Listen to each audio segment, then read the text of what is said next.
Good evening. My name is Rachel Shrewsbury, Chairperson of the Shrewsbury School Committee. Welcome to our special school committee meeting for Wednesday, June 17th. Tonight's meeting is being broadcast live on Selco channels 29 and 329 and streamed live on Shrewsbury Media Connections website. Thank you to Liz Popolowski and Shrewsbury Media Connection for their assistance with our broadcast this evening. Tonight's meeting will be broadcast on SMC's website and their YouTube channel. The first item on our agenda is the approval of minutes. The minutes from the school committee meeting held on June 10th, 2026 were sent to us for review. Does anyone have any changes or revisions to it? Nope. Okay. Seeing as there are no changes, these can be marked as accepted as distributed. We also were sent a set of minutes from a policy subcommittee meeting that needed to be approved. Mr. Vallegapudi and I are both on this policy subcommittee meeting and have reviewed these minutes. Mr. Vallegapudi, did you see any revisions that needed to be made? No? Okay. Since we do not have revisions, these can also be marked as accepted as distributed as well.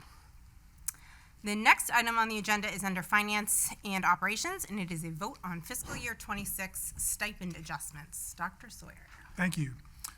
Each year near the end of the school year, if there are any stipends that we wish to work with the SEA Unit A in their contract to update to reflect tax changes in the program or a new activity that's come on board, we ask the school committee to approve those so we can make sure that we are appropriately recognizing the work, the extra work that those staff members are doing. The memo you have from me has three adjustments that we're requesting. One, we added this year at the middle school level unified kickball, in addition to other unified activities that we've had, and request that the stipend be established for $333, which matches our unified bocce stipend.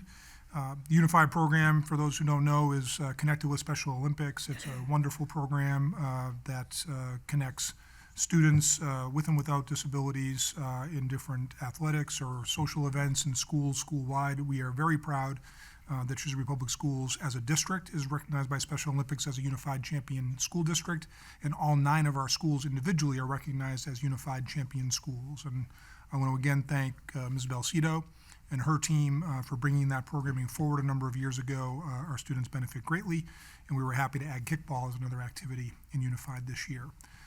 The second is just correcting an error. The most recent contract, when it was printed, had inadvertently left out our Oak Middle School peer mediation program that's been established for decades. And that's an $805 stipend, and we just want to make sure it gets back into the contract officially. And then third, I'm going to ask Dr. Lazat to help me with this in a moment. We have a program at Oak Middle School known as The Locker, which provides gently used clothing.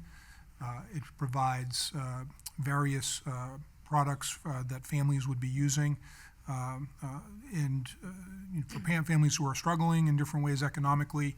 It's been established for a number of years, but with the consolidating what used to be known as Andy's Closet at Sherwood Middle School, which had been established a long time ago, we needed to reclaim that space. That's connected to Andy's Attic, which was a charity that was established a number of years ago to recognize Andy Reese, established by his family. Andy was a student of mine at Oak Middle School when I was principal there. And then when he was at the high school, I believe in his freshman year, he tragically died in an auto accident.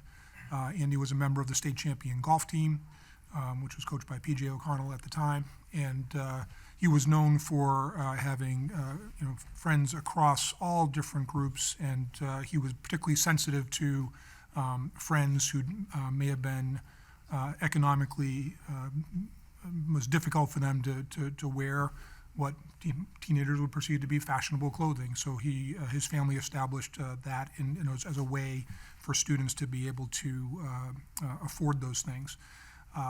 And the locker was something that was done sort of quietly with recommendations from our nurses or our counselors as far as maybe some families who would benefit.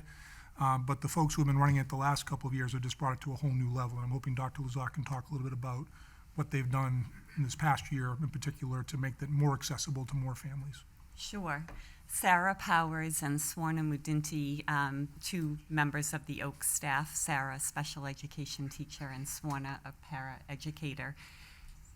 run the locker, and the locker space might be a third the size of this room. They receive donations throughout the course of the year from late August through late June.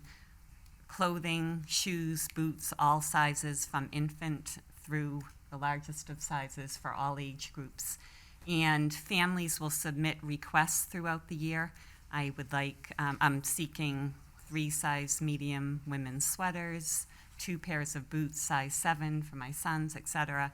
And Sarah Swarna and over 42 volunteers this year will fill those requests and leave them at the Oak Middle School office. The family comes in, they pick up their bag of goods, and they go home. Additionally, 5 times during the year from 3 to 7 p.m., the public is welcome to come in to the locker. And as I explained, the locker isn't a very large space. However, it fits a lot of clothing, hygiene supplies, etc. And then they open up an entire hallway with tables by size. You can walk the hallway. TJ Maxx, I think thanks to Mrs. Clowder, donated hundreds of large bags. Families come in, students, children and adults might try things on. There are lots of books available, and they fill their bags and they leave. And it's just a wonderful community effort, and dozens and dozens of hours of time, and I feel it's important to recognize them in this way. So the stipend had been $333 a year when it was established. It was not as much as time intensive, and we'd like to increase it to have a lead person who would get $805 stipend that matches a similar amount of time that we think the Math Olympiad stipend requires, and then an assistant stipend for $437, which matches our assistant coaches for Girls on the Run. And again, because of the additional work that has really been very supportive of our families in need, we'd like to recognize them in this way. So we'd ask the school committee support this so that we can move forward and establish these new and adjusted stipends. Colleagues, any questions? No? Okay. I would agree to all of these. I know that having a student at Oak, Ms. Bierak has sent out a lot of communication over the year about the locker and the need, and when she sends out communication for things to be donated, the response is overwhelming. So this is definitely a program that is used heavily within our community. So I think that this is a fair thing with the amount of time and effort that goes into putting the locker together. This increase is warranted. So I will need a vote on this. May I please have a motion that the school committee vote to authorize the adjustments to extra duty stipends as presented, effective with fiscal year 2026? So moved. Second? Okay, moved and seconded. All those in favor, please do so by saying aye. Aye. Okay, thank you. The motion carries. All right. The next item on the agenda, which is the big one for the day, is Shrewsbury Leadership Recognition. This year, we have 2 outstanding leaders in our Shrewsbury community who will be retiring after 29 and 30 years of service to our schools. Both Dr. Lazat and Dr. Sawyer will be retiring on June 30th. It is hard to say goodbye and thank you to such exceptional leaders, and nothing feels quite right when it comes to how to do that. Tonight, we have gathered a room full of your friends, family, coworkers, former students, elected officials, to try and send both of you off with the warmest wishes. So tonight, we will start our evening of thanks with recognition to Dr. Lazat. So we are going to start with, I have a list that is out there to try and keep things going. But if you're not on the list and you would like to speak, please feel free to do so. We are going to start with Amy Clowder tonight. Don't feel awkward, by the way, at all. Have my water and my flowers. Thank you for the opportunity. I'm going to get emotional. Jane, when I arrived in Shrewsbury in 2006, you were assigned as my mentor. Todd Curtis and I crowded into your office at Spring Street, and although that office space was small and drafty, my memories of those times are warm. Leading a building can feel lonely, but your generosity and your talent for storytelling quickly made us both feel at home in a new community. The year started with you modeling for us what to do when a tree falls in the neighborhood. No one's hurt? Oh, good. It'll be fine. I'm sure they have plans for the tree. We can deal with the rest. I should probably go. It ended when Dr. Ben asked you to move to Sherwood, where you demonstrated for a much larger crew just how contagious kindness can be. In the time since, your leadership has grown beyond culture building. Joe recently used the word persuasive to describe you, and he's right. But it's your process of persuasion that's most compelling to me. You have what my mom called a winning personality, and you use it to open doors for others, whether telling a self-deprecating story to elicit a smile, inviting an entire faculty to your house every year for many years, sharing words of wisdom, leaving an educator in need an affirmation card, stepping first onto the dance floor, or coming up with a surefire way to connect with students. The crowd may not know, I didn't, but the handwritten jokes that Jane features each day outside her office at Beale are student suggested, and in her clever way, you found a way to make humor a uniting force and a way to have individual students shine. In several meetings at Beale, we've been interrupted by a lovely kid walking in and saying, "Hey, Miss Dr. Lozada, I have a joke." Now I understand why. Your capacity to connect convinces people of all ages to do hard things. And in your endeavors, you lead people better than you found them. And often, you leave them with flowers from your garden. Lots of people say, "How are you?" Some by way of a passing greeting, but you stand apart as someone who expects an honest answer every time. Most importantly, you linger and you listen. You genuinely care about the well-being of each individual you meet, and you enlist everyone you meet in a variety of causes for the greater good, often involving your larger extended family. Finally, you model for the rest of us the importance of balance and authenticity. Not only has that improved the health of the leaders around you, but research suggests that it's helped you to be well prepared for your next chapter. There's a lot of literature out there on retirement risk. Psychologists talk about the anxiety of losing your identity, daily social interactions, facing hours of empty time a week, and they say even the best prepared retirees need a strict strategy to combat this. Well, you are a lot of things, but strict is not one of them. But the data I have suggests that you're going to be just fine. When your life's work has been leading from who you are and engaging others in empathy, humor, and genuine community building, you don't need a transition plan. You have already built the foundation for a perfect second act. So it's now my great pleasure to give you some flowers from my garden. Thank you. And I'm going to miss you. I take pleasure in knowing I will undoubtedly see you around the community. Thank you. But many hands helped create this book of memories so that they can add to the my wishes I just shared. Oh, thank you. Thank you all.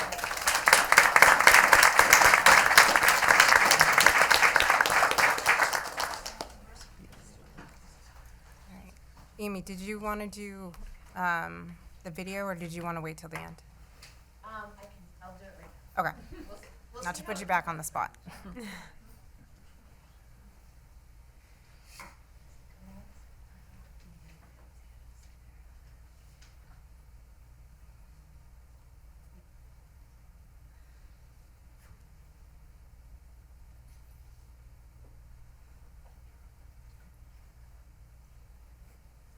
Do you want me to go to Lisa, and then we can come back to you? Oh, no, I'm just kidding. Oh, my gosh. Thank you to the school committee members for inviting me to say a few words as Jane Lizotte finishes out her stellar career at Shrewsbury Public Schools.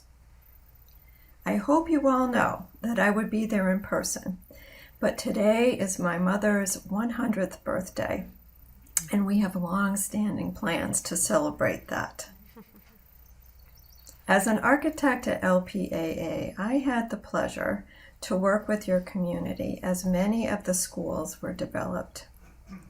The progressive, professional, and partnering attitude of everyone involved made the process a joy. And Jane Lizotte is emblematic of that culture. I first met her when the Sherwood Middle School emerged as a high priority. It was one of the first facilities produced under the Massachusetts School Building Authority and presented a learning curve for us all.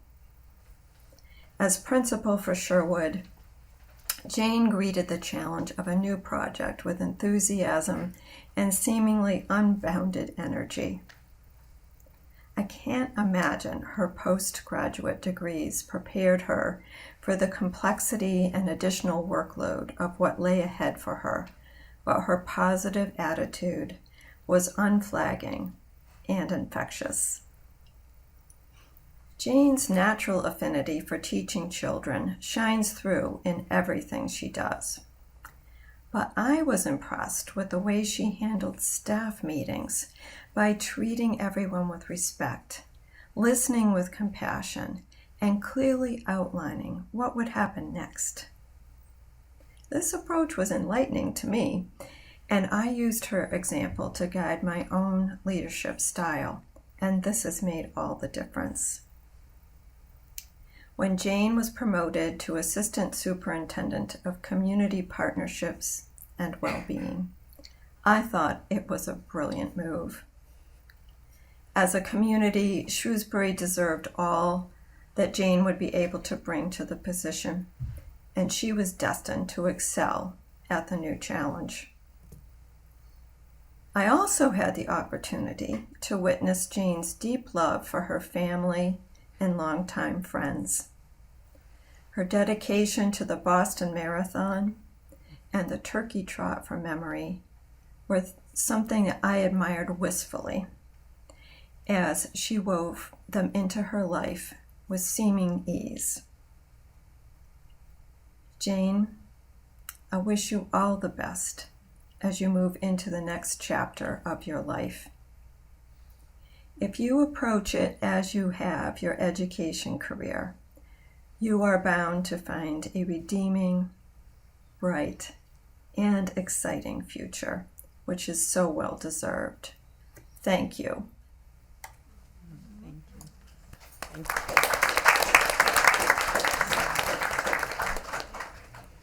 Lisa McCoubry is our next speaker.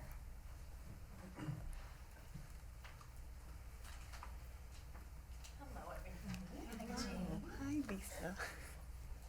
Good evening. My name is Lisa McCoubry. I'm the principal at Floral Street School, and Jane has been my colleague for over 26 years. We've served together on the Shrewsbury leadership team for the past 13 years, and she was also my building principal at Spring Street School many years ago, and we were first colleagues in a job share in a third grade classroom at Spring Street School for 3 years, and you kids were there a lot. Jane, I have valued and trusted every bit of wisdom that you've shared with me along the way, with your words and your actions. It shaped my career as an educator. It has been a joy to serve with you on the leadership team, and I loved working with you when you were my principal and I was your third grade teacher. But in these minutes of this very brief moment, I've been told tonight, I want to go way back to my favorite years with you, which were some of my favorite years of my career. 1999 to 2002, when we were job sharing for 3 years at Spring Street School. Those years were when your influence on me as an educator and a person had its greatest impact, honestly. I didn't know it then, but that's always how that goes, right? But here's why. I think that's when I really began to understand the importance of making my students and their parents feel like they were a part of a family. That our students' well-being, their belonging, needed to be at the center of our work. That was long before belonging and social and emotional learning were terms that we used in education. But you knew way back then, and you championed that work throughout your career. I'll never forget what we accomplished together. And we made a really good teaching team, didn't we? We did. We did. We even committed to working full days on Wednesdays. We were only paid to work half days on Wednesdays. But we wanted to be together with our students, and we knew that was really important for them. So we did that. And it's been 23 years since then. But I do hold dear, and I know you do too, many small, simple moments of that time together. And I just want to share briefly two, though I have so many more to share at another time. These are two simple ones, but they're crystal clear. So one memory I have is of you and me when we're teaching, being outside with our students and walking with them a lot. That's apropos for you. You were a walker. It was well before cell phones and Apple Watches, but we got in our 10,000 steps with our students. We walked the streets of Shrewsbury, remember? Yes. Clipboards in hand, single file up Spring Street on a mission to learn about the town's rich history. Jane had the idea, this will be surprising to all, had the idea to knock on a couple of doors just on a whim when we got to the center and just see if we could, take a peek inside, ask a few questions, with our clipboards. It was just Jane and me and 24 third graders. And do you know that every single person that answered the door invited us in to their home? And it was great. A second memory I have is the steady flow of volunteers, parent volunteers, remember? Yes. And Jane had this great idea that each volunteer would get a small blue notebook, and they would jot notes or questions while they were working with students. And I remember going into the classroom one Wednesday morning on the day when volunteers were coming for math centers, and I saw 12 or more small blue notebooks piled on the table, each with a parent's name written on it. And I kind of looked at you, and I said something like, "Really, Jane? 12? And she just smiled and said, "I couldn't say no, and it's going to be great." And it was. And for those 3 years, we had upwards of 12 or more volunteers in our classroom all the time. Mm-hmm.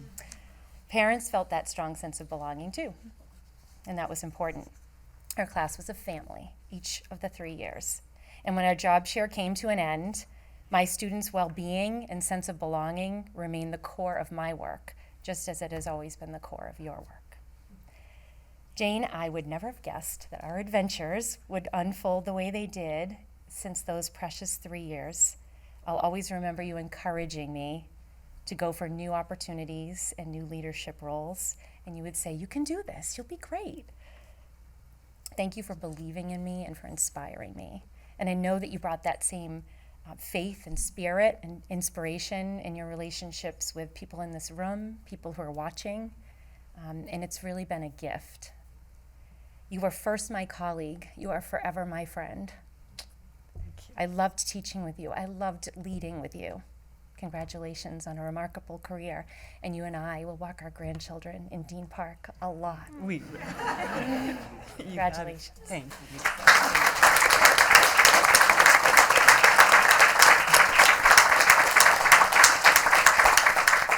Next up, we have Scott Mulcahy.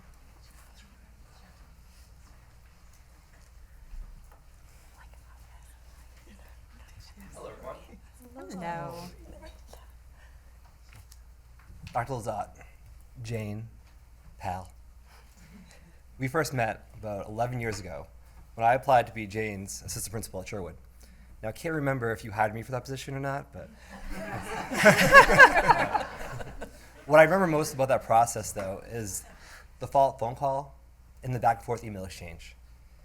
Even though I didn't know it then, in typical Jane fashion, she called me up, told me I didn't get the job, but made me feel so good about it. Why? She told me all the positions that I could apply for at Sherwood, where she thought I would be a great fit. And at that moment, I realized that Shrewsbury could be a place where I could call home because it had people like Dr. Lazat, someone who I could look up to, could follow, and appreciate. And our paths would come across again at Sherwood, at Patton, and I've had the pleasure and the honor of working with you for the past 4 years. And what these 4 years have taught me is that not only is your career something that I love to mirror, but as a person, someone who I would love to emulate. You're selfless, always putting yourself above everybody else. You're genuine in all the right ways. You layer everything you do with compassion. You're someone who I could go to with a life-changing diagnosis, talk through the ups and downs, and made me feel heard. In typical, again, Jane fashion, what do you need? What can I do? We've all heard it. Countless times when I called you for student support, family support, staff support, even most recently with the 75th anniversary. Your 3 simple words, I'm on it. And then, again, typical Jane fashion, 5 minutes later, I'd either get a phone call or email, it's done, taken care of. I'm like, that would have taken me 3 days, and somehow Jane did it in 5 minutes, but that's who Jane is. You are person-centered. We talk about student-centered, and you just extend that to everybody, feeling the center of their own universe, but also yours. And thinking about everything that you do is all about improving the inner self. Some of my most fondest memories are collaborating with you on The Good Life, working together to do our team building for our SLT retreats, and even thinking about the ways you incorporate those mindful moments into our PD. Everything you do, again, is person-centered and layered with compassion. Oftentimes we talk about legacy, and we look at Patton as one of your legacies. We look at Sherwood as one of your legacies. You did such a phenomenal job building the culture of Patton, building the sense of community at Patton, and leading Patton through one of its toughest times during COVID. And because of you, in laying that foundation of success, everything that we have accomplished since then is because of you. Your legacy will live on, not only through Shrewsbury, through Sherwood, through Patton, because of who you are. You always leave us with these words, make it a great day or not, choice is yours. Jane, I'm here to tell you that you made that choice for all of us in having a great day. Why? Because you taught us that we are so much more than just educators. In order for me to be the best educator I can be, I had to be the best father I could be. I had to be the best son I could be. I had to be the best husband I could be. You helped me realize that.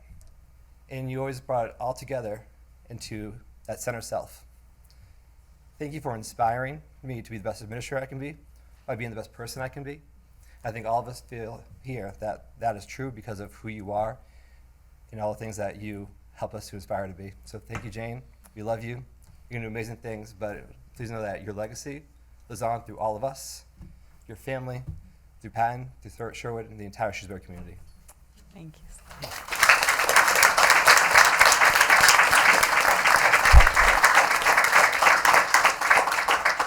I don't know how we're going to get through all these.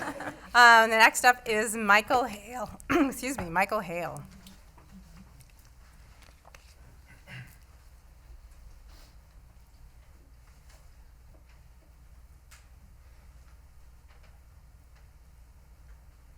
I wish I went first because these are tough people to follow. I'd like to thank the committee for inviting me this evening. I promise to be brief.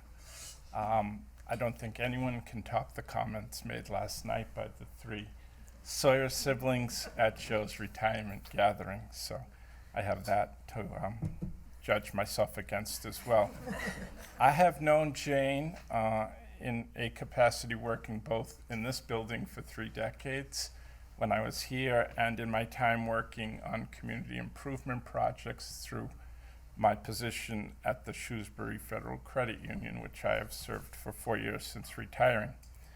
And I think it's best or easiest to sum up my relationship with Jane succinctly by stating, at least from a partnership perspective, you can't say no to Jane Lazar.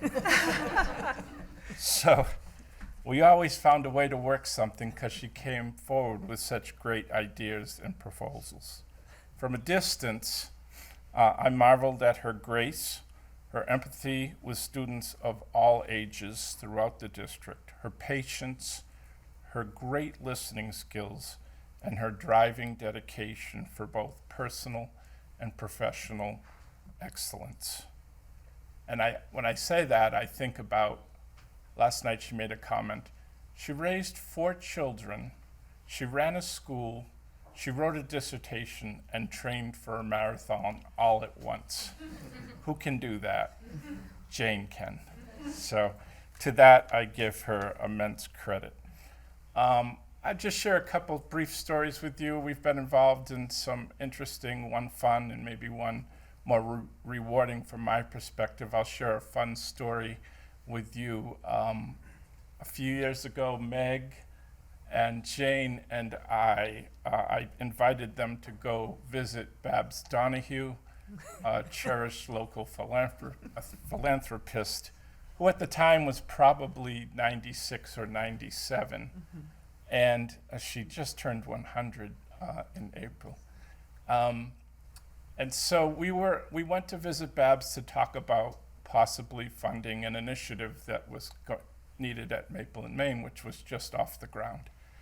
And before we got into the dialogue on why we were there and what the request was, Babs asked us to participate in her daily exercise routine, for which we all were required to take our shoes off and our socks, and she gave us each a bag of marbles that we proceeded to pick up with our toes and put in a jar to strengthen our balance, because when you become 96, balance is everything. So we all went home that evening with our own little bag of marbles and practicing. So I will forever remember that, and that's, I'm sure, Jane, what you may have similar stories with all of the partnerships with all of the people, but that one was certainly unique and fun. On a more personal note, I think that nothing more important, for me at least, and when you say partnership, you know, the goal is the partnership is for the benefit of the children of the district. But sometimes, selfishly, you benefit personally. And I found that working with you and Meg at Maple and Main to be extremely personally benefiting. So I'm so grateful for the opportunities to work with those children and see what they can do. We had the opportunity to collaborate with a lot of student involvement on a solution for funding a transportation need for the students that utilize the Maple and Main program, as well as meet one of the core initiatives of the program in teaching those children life skills and vocational skills. We were able to come together and purchase a new van for them to get to their jobs.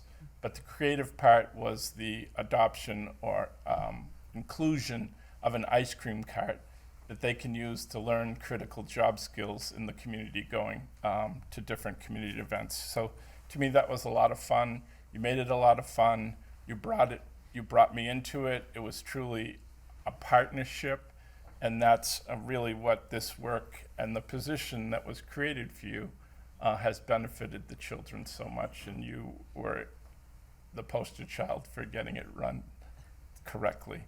So to the superintendent-select, I hope that you are able to continue that program and find somebody who can follow in Jane's footsteps, because it is such an important part of this community. And for all you've done, Jane, thank you so much. Thank you, Mike.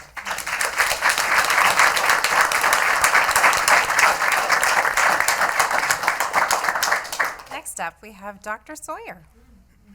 That's good. Are we going to hear something from a former student? Is that right? I do have a message from a former Is that okay if Dr. Ostrander goes first? That would be Great. All right. So unfortunately, this individual couldn't be here, but I want to share that John Murray really wanted to be here. Unfortunately, he's away on a work trip. But John Murray, for some of you who may know him and for others who don't, is a graduate of Shrewsbury High School, is a two-time Massachusetts State Championship runner of the 2-miler, ran cross country at Georgetown University, and is currently the assistant coach at Northeastern for the women's cross country and women's distance runner team. And he had a few words to say about you, Dr. Lizotte. So I'm going to read. This is from John himself. Thank you. So Dr. Jane Lizotte, congratulations on such a meaningful and impactful career you had as an educator and leader within Shrewsbury Public Schools. You committed your life to the service of others, challenging, mentoring, and teaching students, helping them to be the very best of themselves, no matter what their limitations might have been.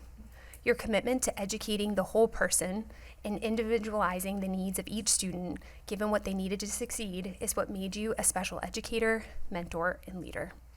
Fortunately for me, I got to be the beneficiary of your teaching and leadership. At Spring Street School, as a 9-year-old student in your 3rd grade class, I was discovering my own personal challenges with dyslexia. You always supported me, believed in me, and helped me figure out the resources I needed to be successful in your classroom. Perhaps most importantly, you allowed me to do things that I loved most. This past year, Jane mailed me a letter to my office. What the letter was a drawing I made in her 3rd grade classroom, showing me playing outside, running around at recess. The caption I wrote in my drawing stated, "I like Mrs. Lizotte because she gives me extra time at recess." In the letter accompanying my drawing, she wrote how proud she was of me for all I had accomplished, and that part of me is still just a kid who loves to play outside, which is so true given my current occupation as a track coach, who still does love to play outside. Jane, thank you for teaching me and supporting me in the way that you did. Thank you for not giving up on me, for believing in me. Thank you for helping me learn how to believe in myself. And thank you for all the many lives you've enriched through the decades of your service as an educator in Shrewsbury. You made a difference in building up individuals, Jane, and it's because of teachers, leaders, and mentors and citizens like you that make Shrewsbury the community it is, strong and thriving. Thank you, Tiff. Thank you, John.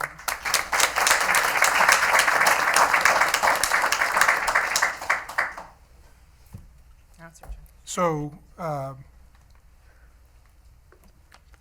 sometimes your career is defined by maybe a small number of decisions that you make that turn out to be really impactful. And one of the most impactful decisions I ever made was to recommend Jane to become the assistant principal at Floral Street School, which Dr. Anthony Bent readily agreed to and signed her to a contract. When we had that opening, when I had become principal at Floral Street School, I'd been there for a year. The position opened up. We did the search, and as you know, in Shrewsbury, we do very exhaustive searches with lots of different parts to it. And part of it is getting feedback from people.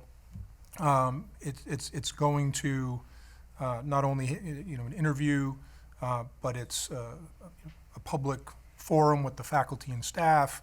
It's visiting the candidate's home school when we're doing leadership searches, and speaking with people there who know their work. And I recall that we had some very qualified candidates, and at least one who probably had more experiences that were akin to what administrative experience would be. And Jane was a teacher at Spring Street School. But what struck me and the search committee was just how unbelievably passionate all the people who had worked with Jane to that point were about the work that she did with children, how she made colleagues feel, how she connected with her parents, colleagues, and seeing her connect with students as we walked around Floral Street School when she was candidating and at Spring Street. And I think we saw the kernels of what you heard this evening from all the speakers so far. And so I made a good choice to recommend her. Didn't quite know what I was in for, but quickly understood as she came on board at Floral Street that Jane had very, very special talent for connecting with people, motivating them in a way that was just so genuine and organic. People just want to do great work when they're connected with Jane, whatever that might be, a special project, the day-to-day work in their classroom. As was mentioned earlier, she is persuasive. I became victim to this very quickly because I had been an athlete in high school and college, and I have to say that part of the practicing and training occasionally I had to do running, and that wasn't my favorite thing to do. And at that point in my life, I wasn't doing a whole lot of running. I'd probably never run more than 3 miles or so at a time in my life. And at a Saturday afternoon, I think in like late September, I'm out on a back road between Shrewsbury and Grafton on like mile 8 of a run on this really hot, humid day.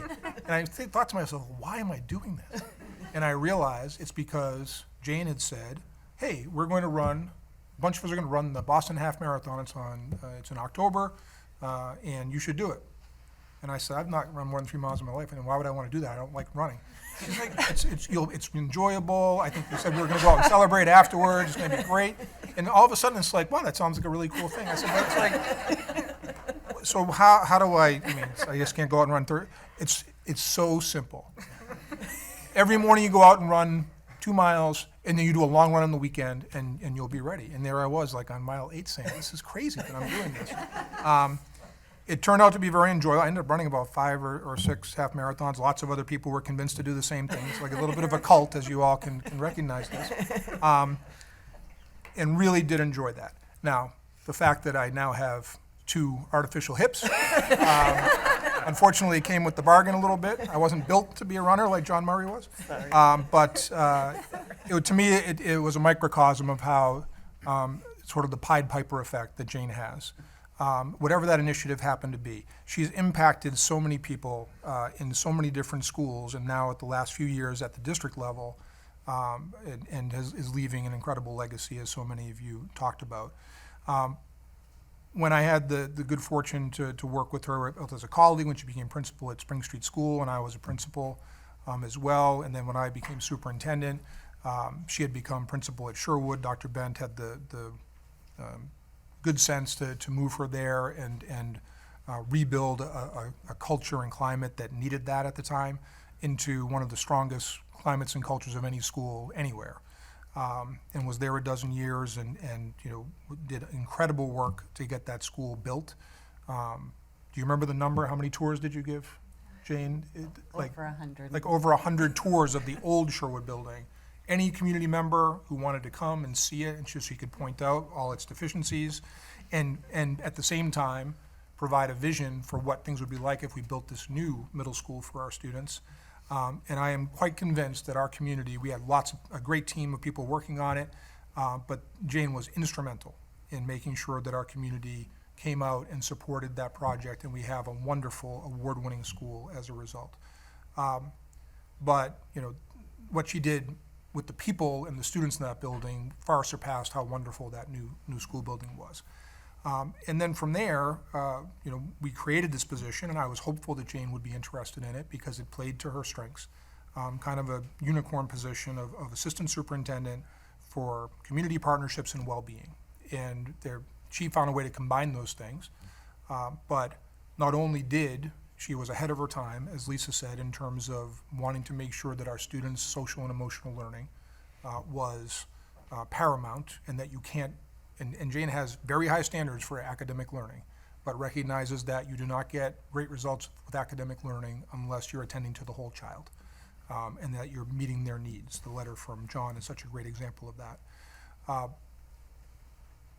She did apply for the position. She did get it. The school committee supported that recommendation and voted her into that. And she was off doing wonderful work in her initial year. And then I think what was something that to me is I'll never forget the meeting we had, but an example of Jane being willing to sacrifice for the good of the whole, because we had just started a pandemic. The principal at the time at Patton School had already made a decision to move on to another district closer to where she lived. And I had recognized there was no way we could do a principal search for a new principal for an elementary school as a pandemic had just begun. And so I asked Jane to go become the principal at Patton and help that community navigate through this unprecedented time. And that I know was very disappointing on the one hand because she was very excited about the position she was in. She ended up being in that role for 2 years. I think in all the surveys I've seen and feedback from staff over my entire career, I don't think I've ever seen feedback like the feedback from the Patton faculty and staff when we were hiring Dr. Mulcahy and Jane was coming back into this position in terms of what she had done for that school community during those 2 years. We're so indebted and felt so wonderful. They were really not happy they were losing you as their principal, but recognized you had to go back to the position you had started before the pandemic. But just another example of her being a team player and sacrificing for the good of the community as a whole. Michael Hill is right. It's really hard to say no to Jane. $2.2 million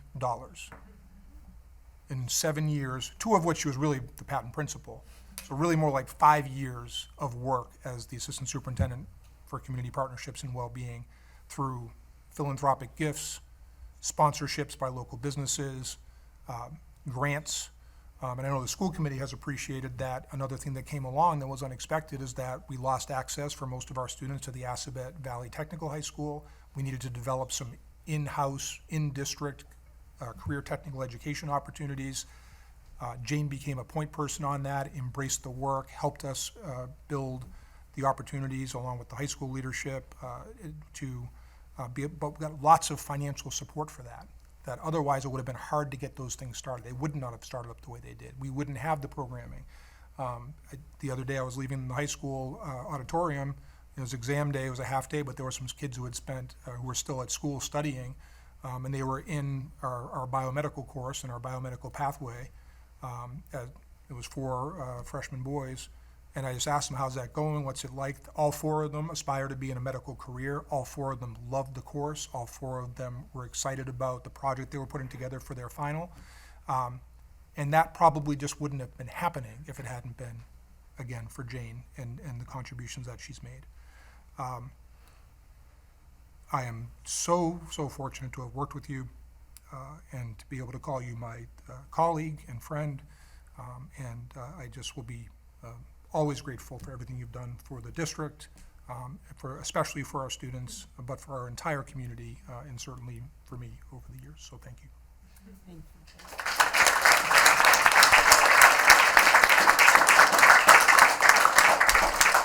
Our next few speakers are actually going to have some words for both Dr. Lizotte and Dr. Sawyer. So we will start with Meg Belcito. Good evening, and yes, that would be very difficult to follow, Dr. Sawyer. Jane fundamentally believes in the good in people, and in return, she draws forth the very best in everyone around her. At the heart of everything Jane does is her core conviction that learning is a relationship. To her, the success of education depends almost entirely on the strength of the social and emotional dimensions of that connection, whether it's a teacher to a student, a colleague to a colleague, or administrator to a community member. Jane, when I started here, you welcomed me with warmth and kindness that immediately proved your philosophy true. Within minutes of that first school year, you asked if I could come by to help with an urgent student concern. Watching you navigate as I walked in, "Oh, hello, Mrs. Belcito. This is my friend," and he's on a windowsill. And I was like, "Oh, hi, it's very nice to meet you." And she's like, "I think he should go outside, don't you? I think he should come down from the windowsill." And I was like, "Oh my goodness, yes, definitely." Anyway, Jane got him down from the windowsill very safely. And at that point in time, I knew instantly that you weren't just kind. You were someone who could manage the most complex, intense situations with profound compassion, always prioritizing the emotional safety of the child. Over the past 10 years, we've shared so many chapters together, building a deep professional relationship of our own. We navigated some high-stake moments, like putting marbles in our toes into a cup, as Michael described. And I looked across the room at Jane and said, "Are we doing this?" She's like, "Oh, yes, we are." We bonded over our book therapy club and smiled our way through district-wide presentations, from Wayfinder and PBIS rollouts across the district to the incredible way you and your family have supported Rise in Maple and Maine. It's been an absolute privilege to work alongside you through it all. You have remained consistently focused on the well-being of both students and staff, always reminding everyone to pause and take a breath, especially during high-stress times. I certainly will miss your smile, laughter, and ability to share funny stories to align with our work. Sorry, Dave, but the entire district knows the story of the kayak on top of the Jeep. And always, Jane, wanting to offer a nice-sized stipend for work well done to our staff. Your commitment, loyalty, and love for the Shrewsbury community will be felt for generations to come, and I'll miss you always. Thank you.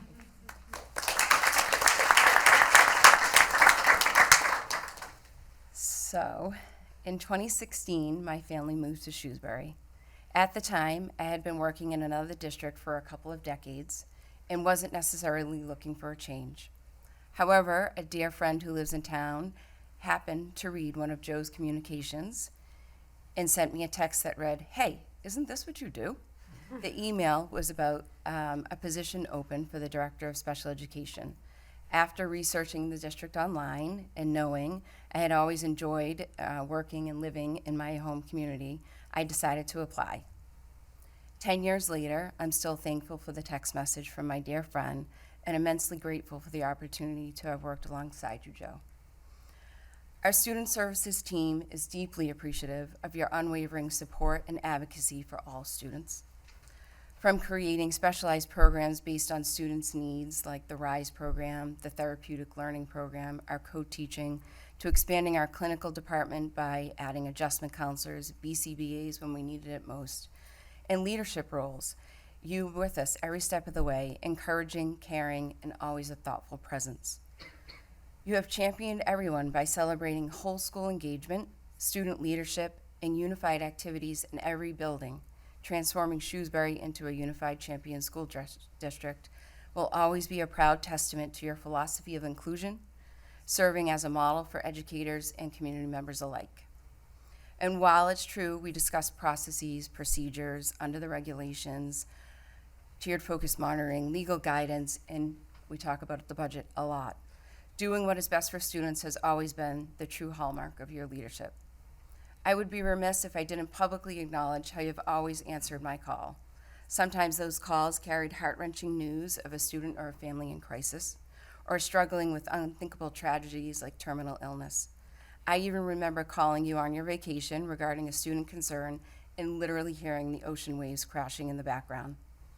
Navigating the heavy realities that happen every single day was only possible because of your steady guidance, leadership, and unwavering support. Because of that, I so often think of a quote you've shared in presentations. You'll say, "How are the children?"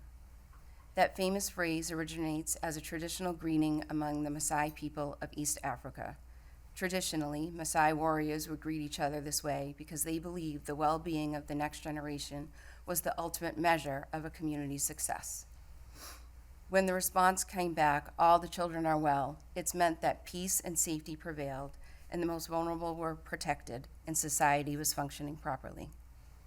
While it is easy to focus solely on Shrewsbury's high-profile successes and achievements, to which we will always give credit to your humble leadership for many of them, I will always be grateful for how you lived out the true meaning of that greeting.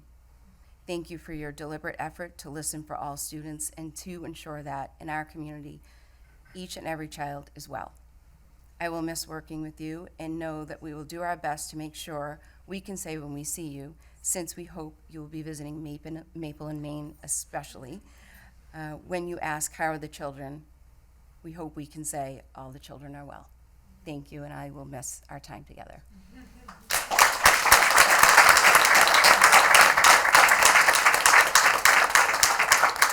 Next up, we have Beth McCullum.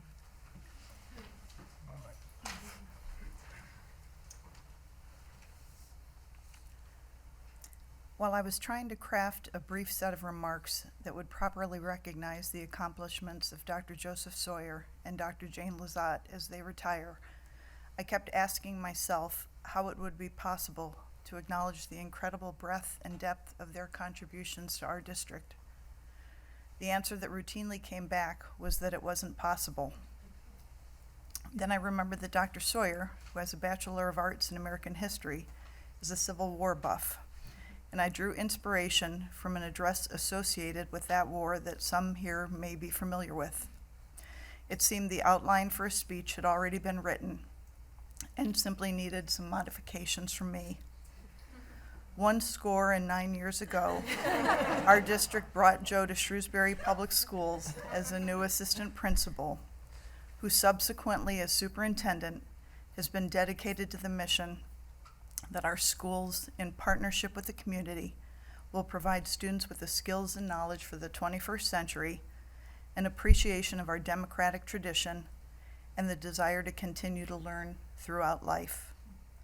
1 year earlier, Jane came to Shrewsbury Public Schools as a teacher.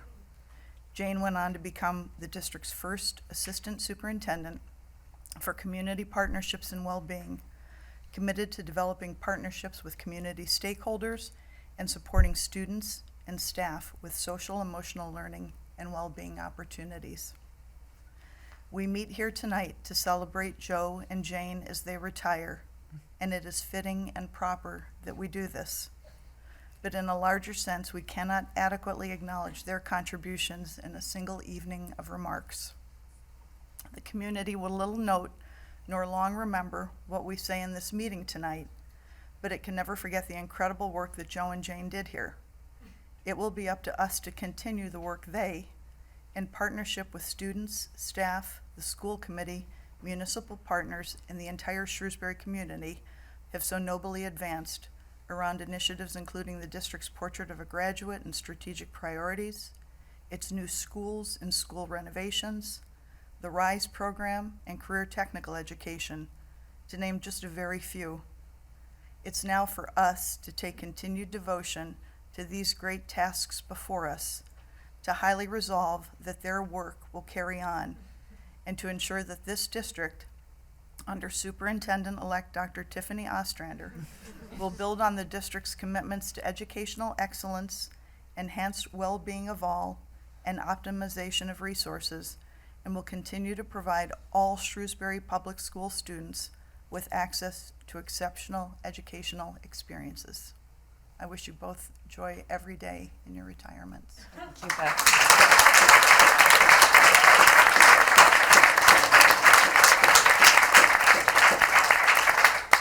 Next up, we have John Kelly.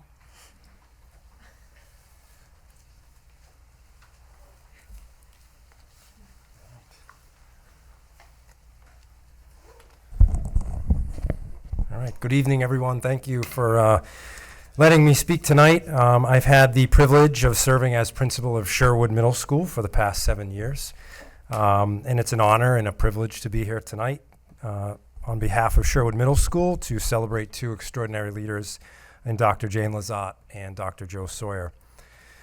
My journey with Dr. Lizotte and Dr. Sawyer began in 2006 when my wife and I chose to make Shrewsbury our home because of its exceptional schools and commitment to students. Shrewsbury, as you know, is a community that values kindness, respect, honesty, perseverance, and a commitment to helping every child succeed. Those values matter deeply to us as parents, and those are the values that have been reflected in the leadership of both Jane and Joe throughout their careers. To me, Dr. Lizotte and Dr. Sawyer were leaders I deeply admired. As a parent and later as an administrator for several years in a neighboring district, I saw firsthand the impact they had on students, families, and educators throughout this community. When Joe hired me in 2019, it felt like coming home. I was proud and grateful to have the opportunity to work alongside two leaders I respected deeply.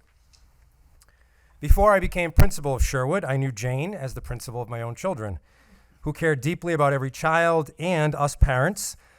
For any parents that have done this, sending their child to Sherwood for the first time can be a scary thing.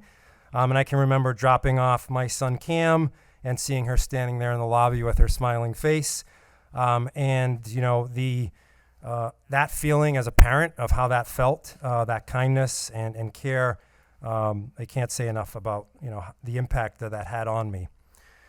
When I first arrived at Sherwood as principal, people often told me that I had big shoes to fill. At first, I thought they were talking about the principalship itself, but what I've eventually learned over the years is what they were really talking about was Jane the person. While settling into what had once been Jane's office, I found a small note taped underneath the back of her desk, and it was one of her daughters, and it simply said, "I love you, Mama." I remember seeing that, and again, this was in the first week of that summer when I was moving in, and eventually returned the note to Jane, but that lesson has stayed with me forever since. Since then, I have kept notes and drawings for my own children in that same office from our Sherwood students and staff as a reminder of something that Jane always understood and something that can be easy to lose sight of in this work, and that is that people and relationships matter most. One of the things I will miss most about Jane is the way she always asked about my children and celebrated their successes. She genuinely cares about people and always puts people first. Jane taught all of us that work matters deeply, but she also reminded us that life should be lived fully with joy, laughter, gratitude, and sometimes a few tears. I will miss your smile, your hugs, your sense of humor, and your constant reminder to focus on what truly matters. So thank you. Thanks, John.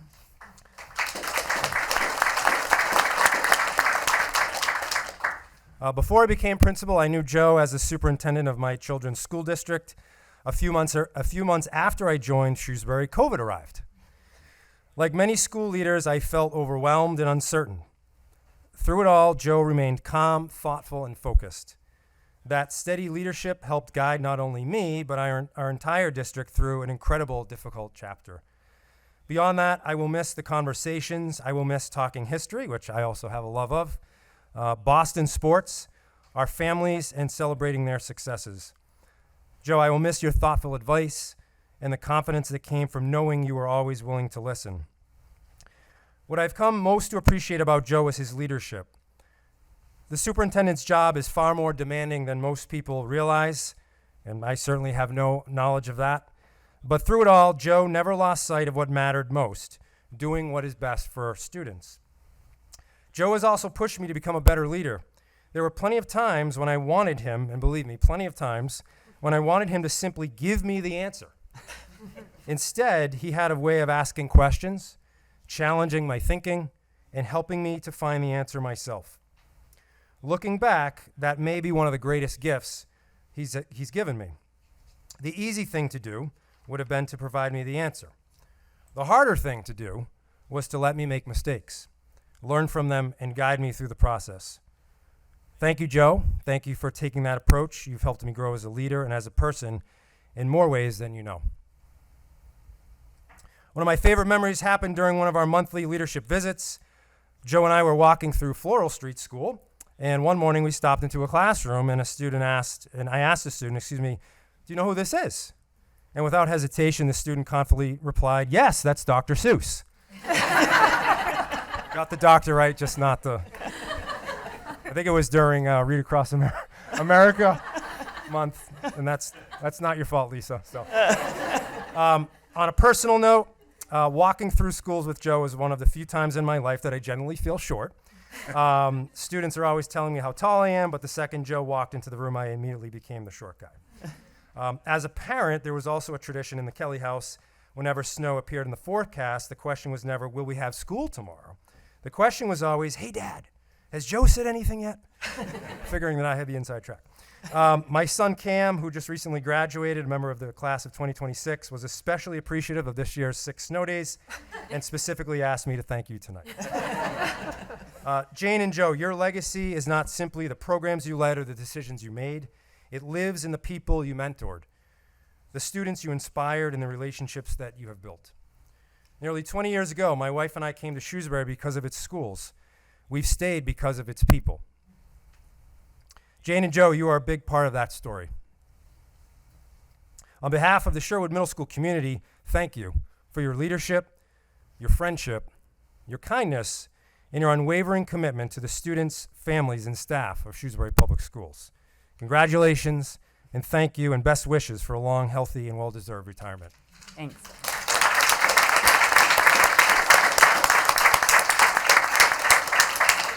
And we're going to welcome back one of our former assistant superintendents, Pat Collins.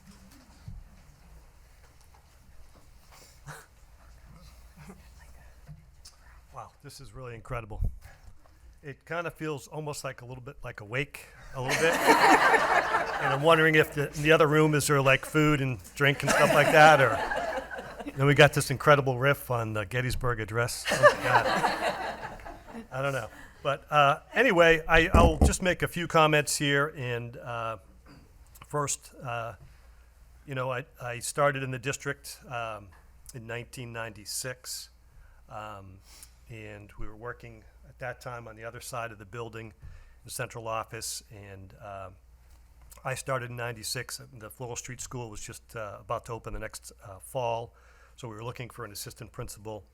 And one afternoon in the springtime, saw this tall gentleman get out of his car, walk into the central office, drop off his resume to the front desk secretary, applying. Joe was applying for the assistant principal role. And I knew right away that he was the guy. And I told Dr. Bent, the superintendent at the time, like, here's the guy. He just came in. And he had, I think it was a 3-ring binder with his resume and whatnot, very professional. And so Dr. Bent looked at it, he scanned it quickly, and he's looking at it. Oh yeah, I see Princeton, athlete, Teach for America, master's degree, and all that. I said, no, Tony. I said, this guy has got a killer flat top. He's the guy. He's really squared away. That other stuff, it doesn't really matter. But so anyway, last evening we heard from a variety of staff and colleagues about his leadership skill and untiring efforts to make substantive improvements for our school district. There are numerous touch points that he can claim as legacy moments. But for me, Joe's hallmark is that he wasn't afraid to tackle the tough issues. Building projects, operational overrides, managing successfully through COVID crisis, changing school start times. Like, what superintendent decides to do that? Managing an unexpected influx of homeless immigrant students, high school mascot decision. There's enough third rail issues there to sink any superintendent easily. But he took them on all of those things on because it was the right thing to do. And, I know when I was a young lieutenant going through training in the basic school, they were teaching us about leadership. And they taught the trait therapy, the trait theory of leadership. And the traits are bearing, courage, decisiveness, endurance, enthusiasm, initiative, integrity, judgment, justice, loyalty, tact, and unselfishness. And when they discussed courage, it was really not through this lens of like heroic physical acts or anything like that, but rather moral courage and the willingness and ability to do the right thing in the face of opposition and adversity. And that moral courage is the one thing that I most admire about Joe.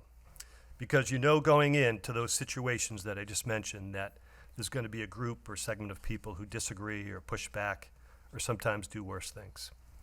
And it was often during these difficult discussions that permeated the school district and community at large that he was repeatedly mentioned, as it was repeatedly mentioned last night, that he kept the human impact at the forefront. And doing what is right for kids and staff was always the guidepost. And I witnessed that firsthand on numerous occasions. A couple of quick examples. Back in 2016, probably long forgotten now, but there was a terrorist attack in Nice, France.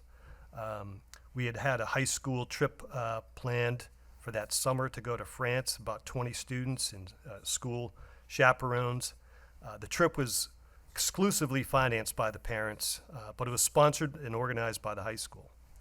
And even in spite of that terror attack in Nice, France, most of the parents still wanted to have their child go, and the kids wanted to go, but Joe canceled the trip.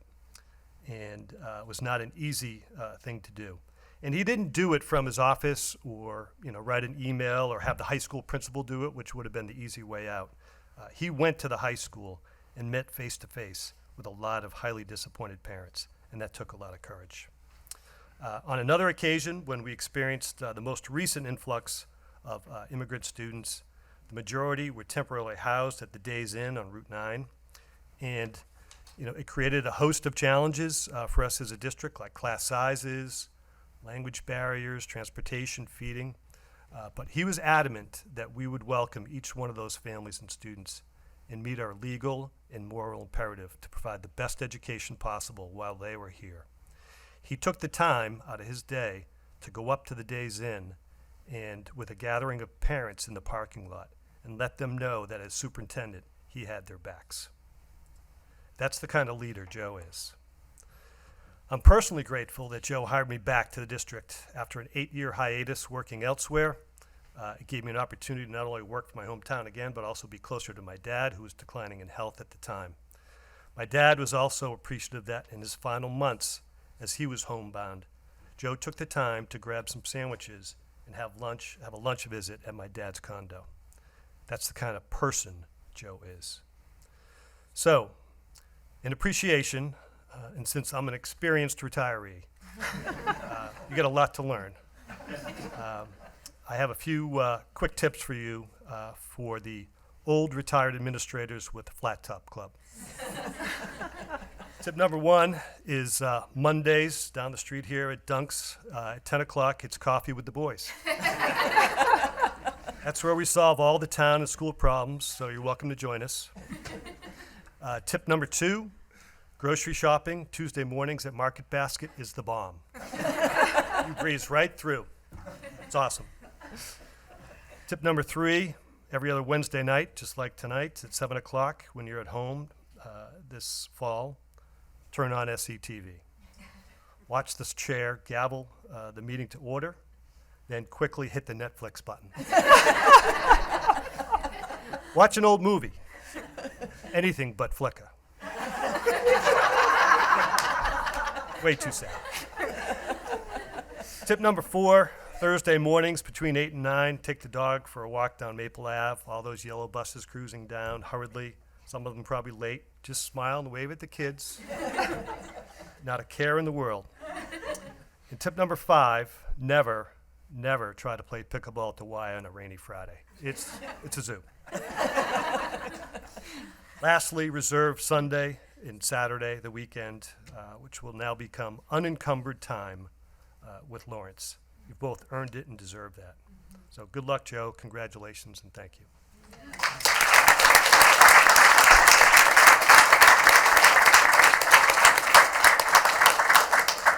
I shall continue on. You shall. Okay, Jane.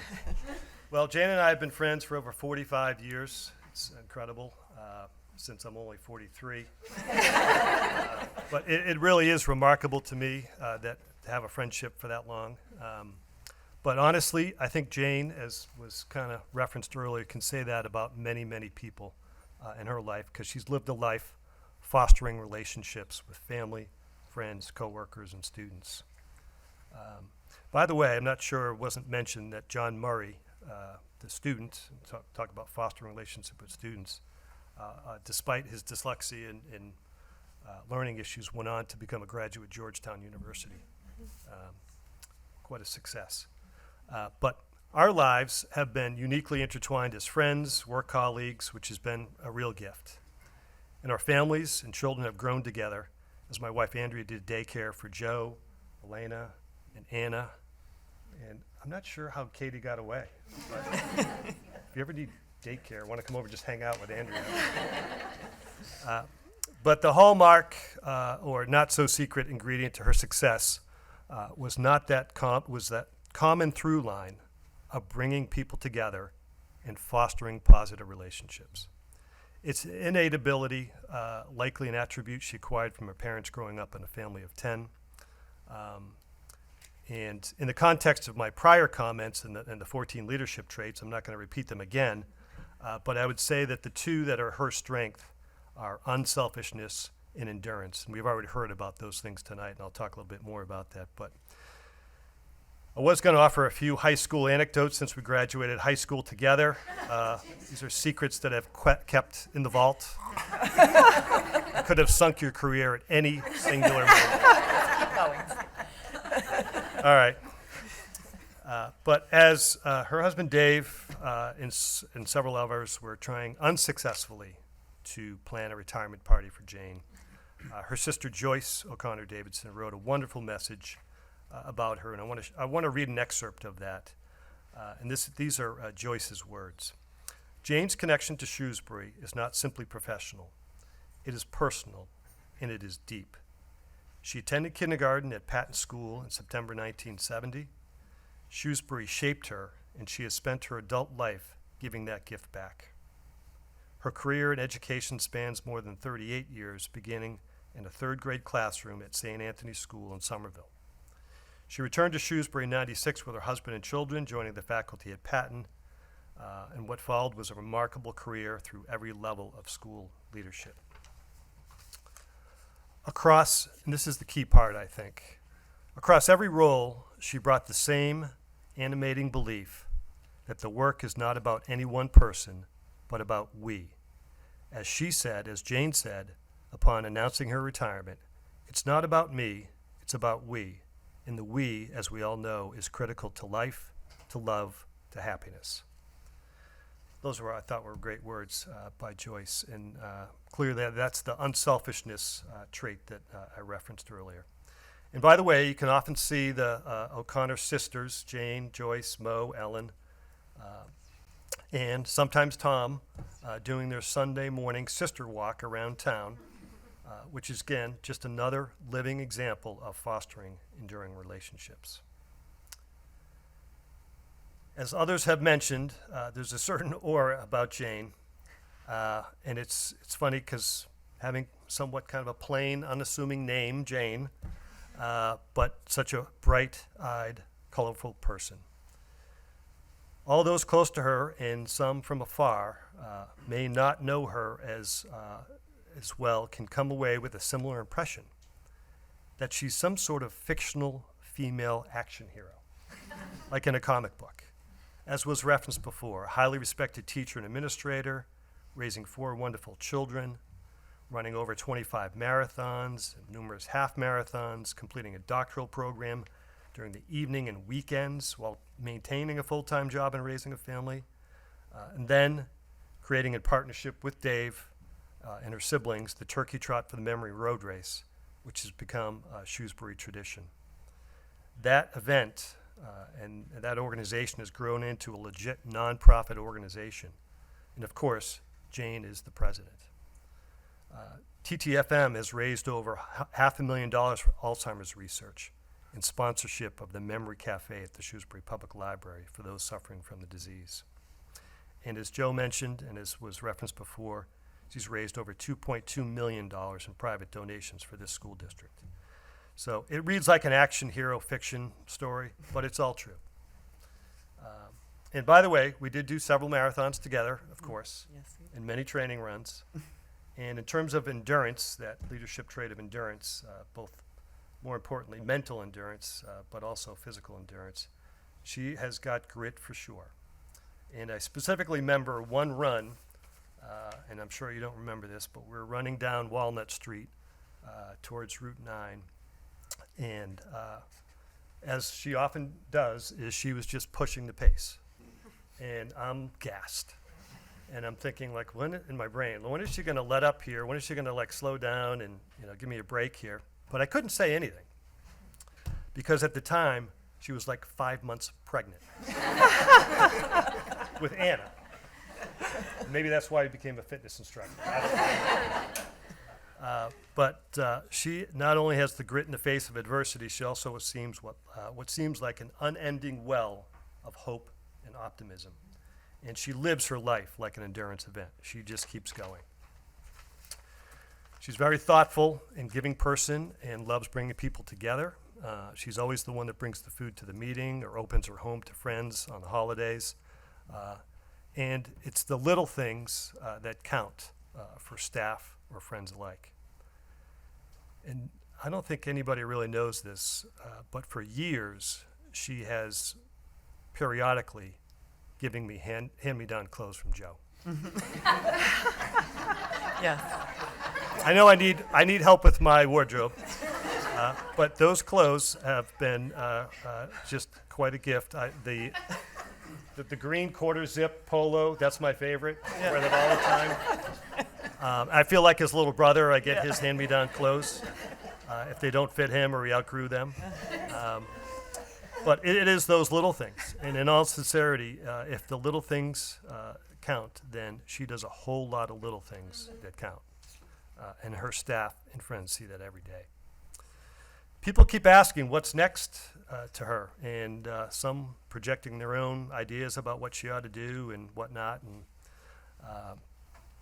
I was wondering, like, what does one do nowadays to get answers about retirement? And of course, what is it? Ask ChatGPT. So I did that. I queried, I use it all the time. What should a Massachusetts public school assistant superintendent do when she retires? I got very quickly, I got the usual: stay connected to education, do consulting, interim leadership roles, teach at the college level, all those kind of things. Then I further queried in that same string, and what about Dr. Jane Lazat of Shrewsbury? ChatGPT paused and paused a little bit longer, like thinking, just came back and said, oh, her? She needs to take a nap. So whether you take a nap or do consulting, whatever it is, we're all very happy and excited for you, Jane, to take all that time and energy that you'll have into whatever endeavors you might engage in. And I'm confident you'll find success in whatever you do. Congratulations, and thank you for being my friend for 45 years. Thank you.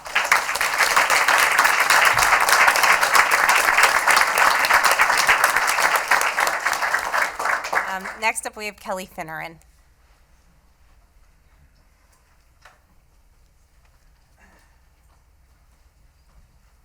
Patrick, that is not easy to follow. I'm just telling you right now. I don't know if we all learned that in our English class at high school, I'm not sure. But anyways, thanks everybody tonight. When I think about Shrewsbury Public Schools, it truly is hard to imagine this district without Joe and Jane in it. Two distinguished leaders whose impact can be felt in every school, every classroom, and every corner of our community. My first memory of Dr. Sawyer or Joe goes back many years when I was a much younger teacher at Coolidge School, and Dr. Bent was taking him on a tour, and I just saw this really tall man come walking through, and I had no idea who he was. Little did I know he was going to be hired as the assistant principal at Coolidge School. And a few years later, I began serving as the co-president of the SEA, and we sat down to discuss the philosophy that the association was trying to envelop and our commitment to building a collaborative relationship between the unions and district leadership. And it was during that meeting that I realized that Joe possessed a very special gift. As I walked away, I remember thinking to myself, oh my gosh, can that man talk? Because it went on forever and ever and ever, and it was supposed to be a 20-minute meeting. But what I quickly came to appreciate was that behind all of those words was a leader who genuinely listened, who valued different perspectives, and believed that strong relationships were the foundation of a strong school district. And looking back, that conversation really did mark the beginning of a positive and productive partnership between the SEA and Joe, one built on mutual respect, honest dialogue, and a shared commitment to doing what was best for students and staff. Dr. Lazat, or simply Jane, as many of us have known her for years, has a very different place in my memories. I first knew Jane not as an educator, but as a fellow parishioner. Our families actually sat near one another at St. Mary's Church many Sundays, and her mom was even my CCD teacher. Jane and I grew up in Shrewsbury and traveled through the schools together and graduated from Shrewsbury High, and to me it seems like just a few years ago. I can still remember when Jane was hired as a teacher at Patton, and even then she possessed the qualities that would come to define her career: intelligence, compassion, dedication, and an unwavering commitment to students. Over the years, it has been remarkable to watch her grow from a classroom teacher to a district leader, and while never losing sight of the people at the heart of education, Jane always carried herself with humility and kindness and a deep understanding of what our students, families, and staff need to be successful. And together, Joe and Jane have helped shape the district that we know today. They have guided Shrewsbury through moments of celebration and moments of challenge. They've led with integrity, compassion, and a steadfast belief in public education. And they've built relationships, strengthened schools, and created a culture where students are supported, staff are valued, and families feel connected. When I think of Joe and Jane, I often find myself thinking about one of my favorite childhood movies, The Wizard of Oz. And why? Because in many ways, Joe reminds me of the Scarecrow, and Jane reminds me of the Tin Man. Now, before anybody gets concerned, it has nothing to do with straw or sheet metal. Joe, to me, embodies the Scarecrow because of his remarkable intellect and ability to think through the most complex challenges. Whether it's navigating district initiatives, solving unexpected problems, or leading through unprecedented times, Joe always found a solution.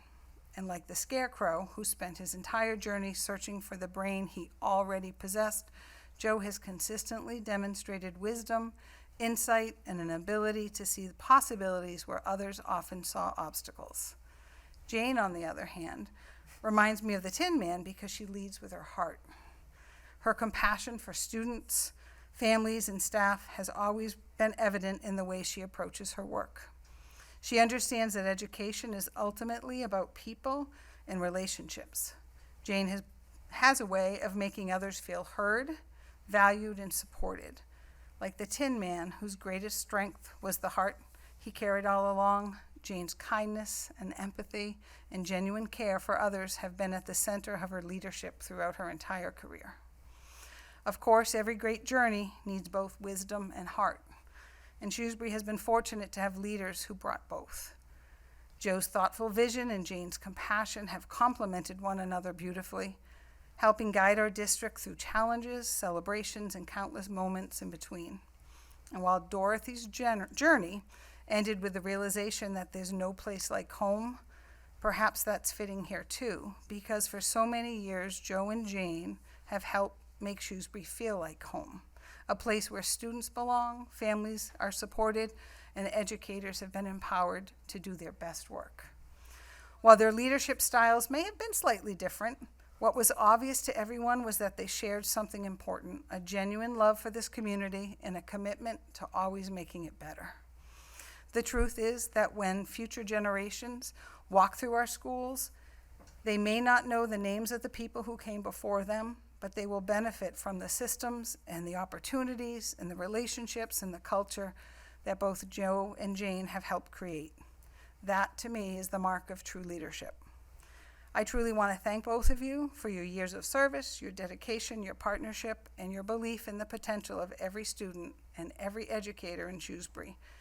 Your legacies will continue to live on in the schools and the community that you have helped shape for so many years. Thank you both. Thank you.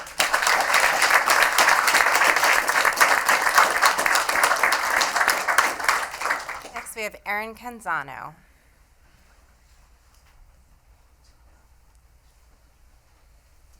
Hello, everyone. It's so lovely to be here. It's like being at a family reunion. I was on the committee a 7 years ago is when I left, but I was on for 12 years and still feel connected to so many of you and the purpose-driven part of this job. So I have a couple of things to say to Jane and then to Joe. They're brief. And Meg, especially, wherever you are, we're on the same wavelength when we get to Joe's. So, Jane, it was Tony Bentz, my experience with him when I first learned about emotional intelligence.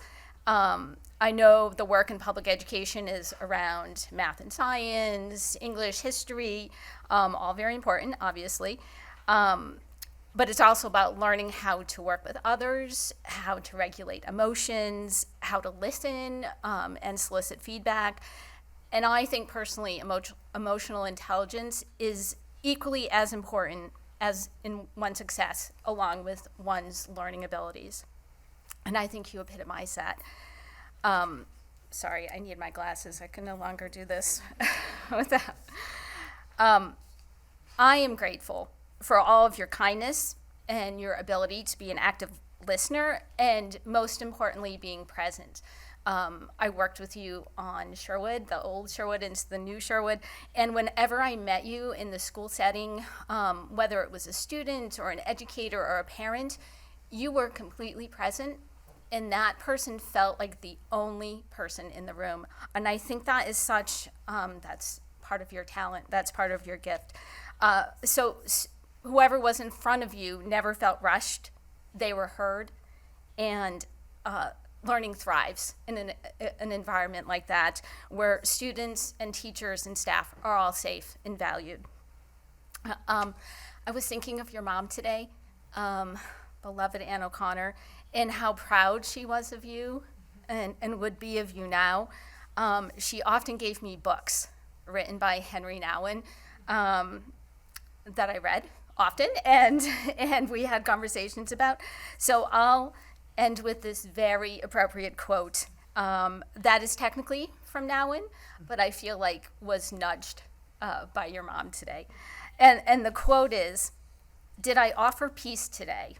Did I bring a smile to someone's face? Did I say words of healing? Did I let go of my anger and resentment? Did I forgive? Did I love? These are the real questions. I must trust that the little bit of love that I sow now will be many fruits here in this world and the life to come. So Jane, you gave your full attention and your whole heart, and I thank you for all that love and positivity and energy that you have given to countless, not even just children, people throughout our whole community, not just in the Shrewsbury Public Schools, but everywhere. We all embrace you and thank you and congratulate you on your next phase of life. Very much. Thanks.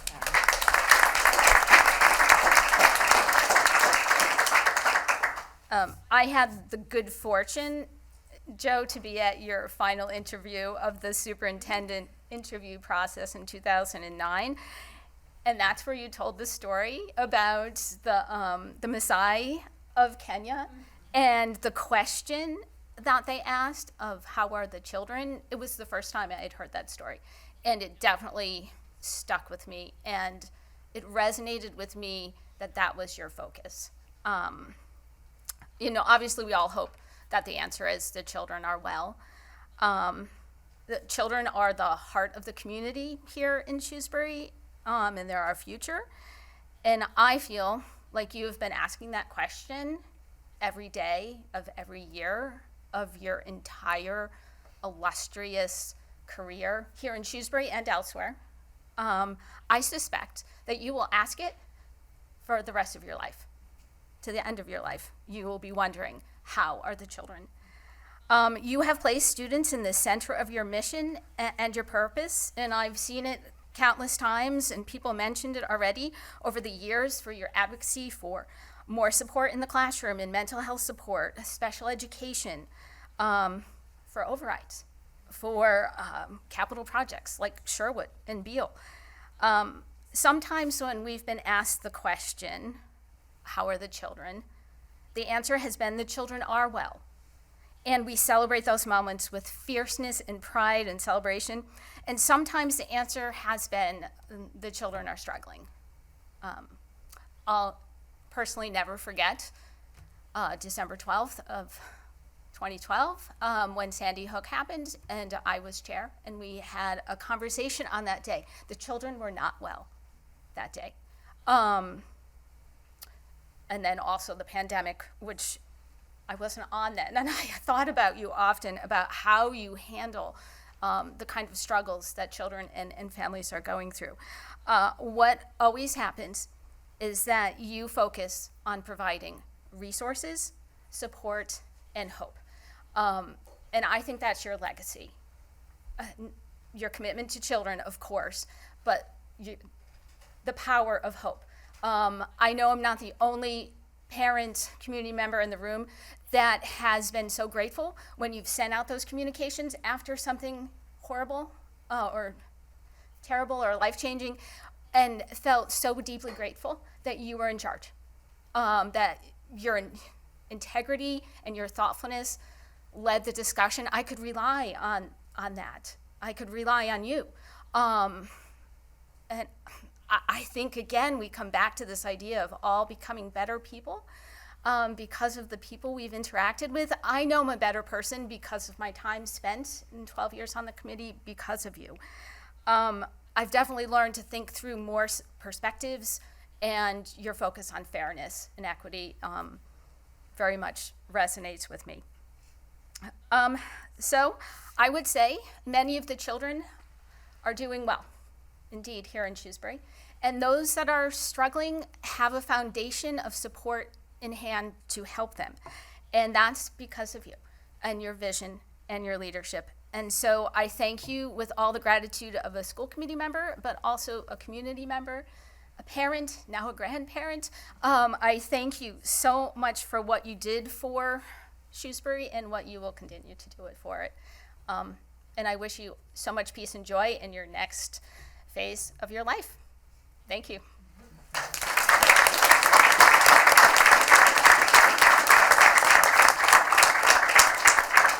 Next up, we have Carlos Garcia.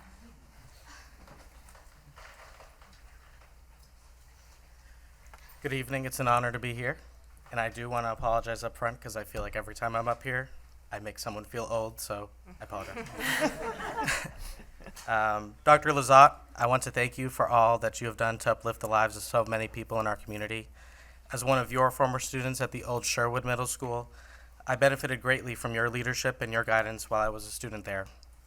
Growing up in town and entering into my role on the select board, it's been a great joy to see you ascend in the school district as well. Fast forward a few years ago, it was a pleasure to work alongside you and others to help the town become a dementia-friendly community. I have always known you as a compassionate beacon in our community.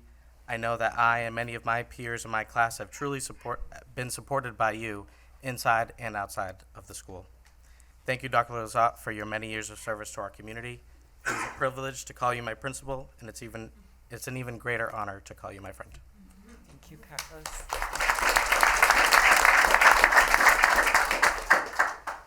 Dr. Sawyer, as a proud product of our public schools, I want to wholeheartedly thank you for your many years of service to our community.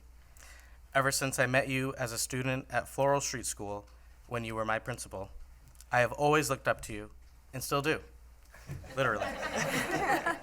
Throughout my journey through the school system and beyond, I have always known you to be a leader of integrity with immense compassion, and I am so honored to have had the opportunity to work alongside you as a member of the Select Board.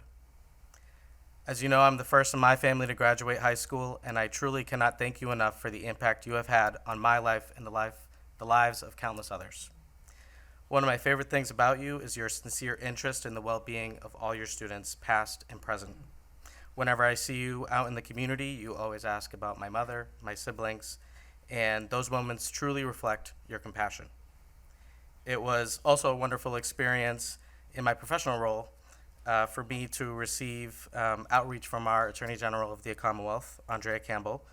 She reached out to me after an interaction she had with you at an event to share how incredible it was to have met you. Dr. Sawyer, in 2015 at my high school graduation, you made several references to the critically acclaimed, award-winning Disney trilogy, High School Musical.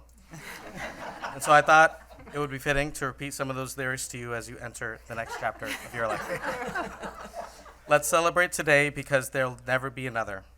Now that all the hard work is done, all for one and one for all, open your heart to the possibilities because this could be the start of something new. If you get your head in the game, anything could happen if you take the chance. Thank you, Dr. Sawyer, for all that you've done for our community.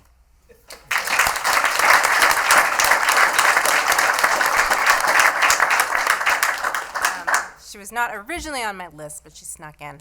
Michelle Conlon would also like to say a few things.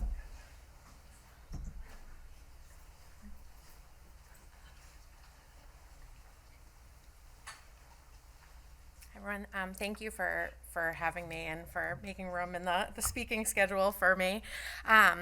10 years ago, I inexplicably found myself as president of the Parker Road PTO with my oldest son just beginning preschool. In between planning teacher appreciation events and preschool parties, Dr. Sawyer took time out of his schedule to meet with PTO leaders. He didn't just update us on district initiatives, he educated us. He taught us about the financial health of the district, the long-term challenges we were facing, and why our community needed to invest in a new elementary school. More importantly, he taught us that understanding the realities of our schools gave us the power and responsibility to shape the future. In the years since, inspired to fight for this wonderful community, my roles have changed a little bit, but through them all, I have had the privilege of learning from Dr. Sawyer and Dr. Lizotte's leadership and witnessing their unwavering passion and tenacity in fighting for our children, our schools, and our community. The belief that every child deserves the opportunity and the tools to reach their fullest potential has inspired so many of us. That passion is contagious, and it has created generations of advocates who care deeply about this district. Leadership is often measured by buildings built, budgets balanced, or awards earned. But I think your greatest accomplishment is that you gave this community something even more valuable, a school district that people believe in and a future worth fighting for. Dr. Sawyer and Dr. Lizotte, thank you for your service, your vision, and your tireless dedication to the children of Shrewsbury. Because of your leadership, countless students have been given the opportunity to thrive, and because of you, the future is bright. Congratulations on your retirements, and thank you for leaving Shrewsbury better than you found it.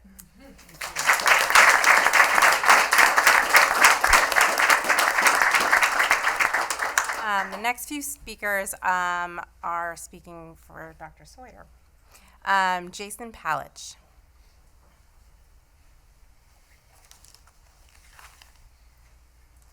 Good evening, everyone. It's a night of very distinguished speakers, and nobody wants to go after anyone else who spoke, but I am particularly pleased that I am not having to follow President Lincoln or this similarly august political figure out of Illinois.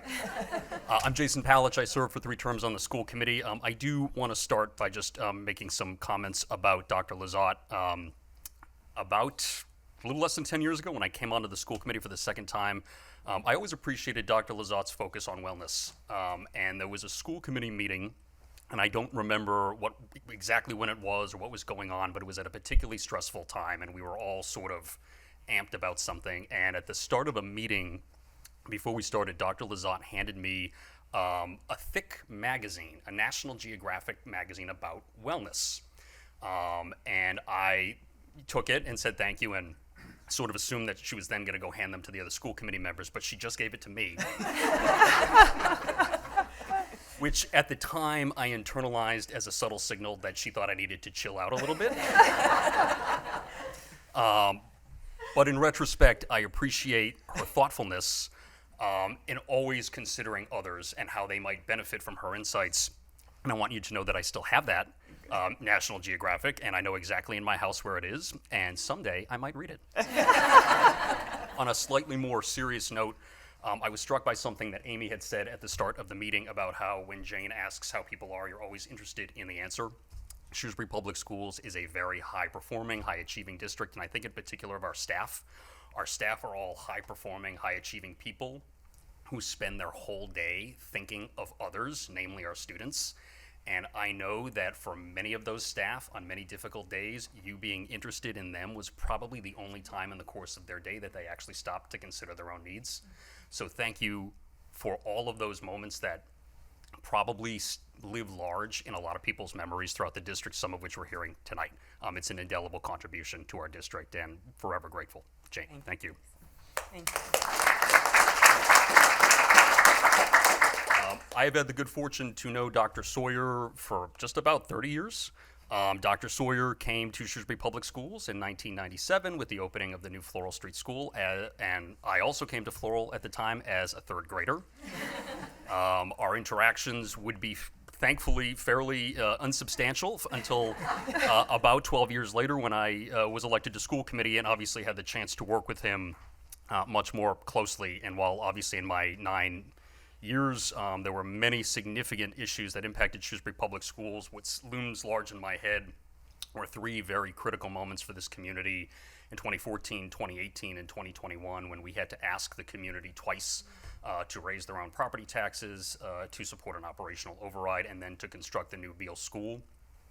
In particular, 2021, that came at a very difficult time coming right out of the pandemic. It was not a great moment in society. A lot of people were very worried, very preoccupied with challenges. And through those efforts in 2014, 2018, and 2021, which I and many people in this room were involved with, it was Dr. Sawyer's reputation in the community that went a long way towards establishing trust. When this district needed to go to the community multiple times and say, we know you're stressed, we know you're taxed, we need additional resources to do our job, and this is what we need, people believed Dr. Sawyer. He had built that reputation of trust. People knew that when he spoke that it was important. He didn't cry wolf, but that he took his responsibility as a community leader very seriously and would not make frivolous asks or statements. And Dr. Sawyer's credibility went a long way towards making each of those efforts a resounding success. I used to say all the time as a school committee member, what makes Shrewsbury Public Schools great isn't things or money or buildings. We need all of those resources, but the thing that makes Shrewsbury Public Schools special is people. It is difficult to imagine 2 human beings who typify that more than Dr. Lizotte and Dr. Sawyer, but in particular, I was struck thinking about at the end of Dr. Sawyer's tenure, which I still kind of really don't believe is going to happen. I sort of just feel like you'll take July 1 off, and then July 2, you'll just come back. And Tiffany, you won't mind, right? Great. But in actually thinking about this moment, it's occurred to me that Dr. Sawyer's 17 years of leadership are part of a very significant arc in the history of this community. I'm thinking of 50 years ago in 1976. I think a lot of people would not recognize Shrewsbury Public Schools. In the mid-1970s, Shrewsbury was a community with its fair share of challenges, and Shrewsbury Public Schools was by many accounts a struggling district. The school committee at the time hired Dr. John Collins, and he was of course followed by Dr. Bent.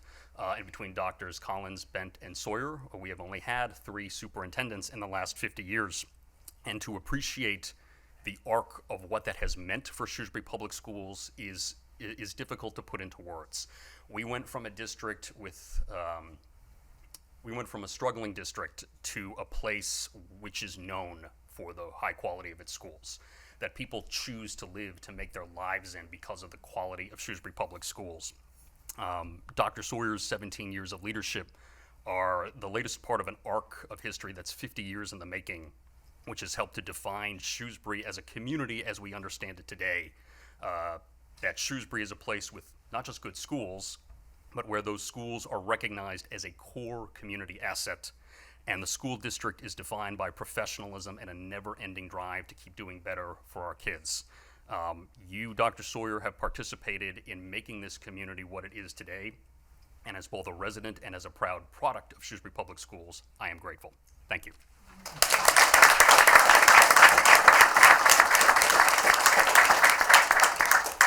I'm actually going to jump ahead and then go back. Sorry, Lindsay. I'm actually going to have Kevin Mizikar come up.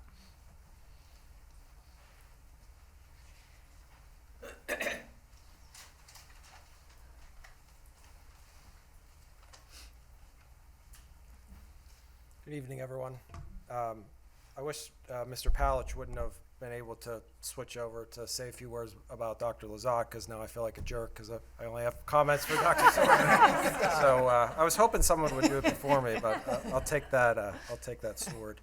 You know, Dr. Sawyer, the success of Shrewsbury is the Shrewsbury Public Schools. You bring people to the community. You create community for the people that live here, and that's an amazing thing. The high-performing schools aren't judged solely by the performance of the students, but the community that you've created. There's been a lot of discussion in Shrewsbury about a need for economic development. It was a part of the interview process that I went through 9 years ago. But economic development is bringing interest and desire to invest in a place. And Shrewsbury Public Schools brings people to this wonderful place that we all get to enjoy. Those people bring investment to this community, and we all get success because of it. Beyond being my economic development director for the last few years since I've been here, I've really enjoyed our time together. It's been remarkable.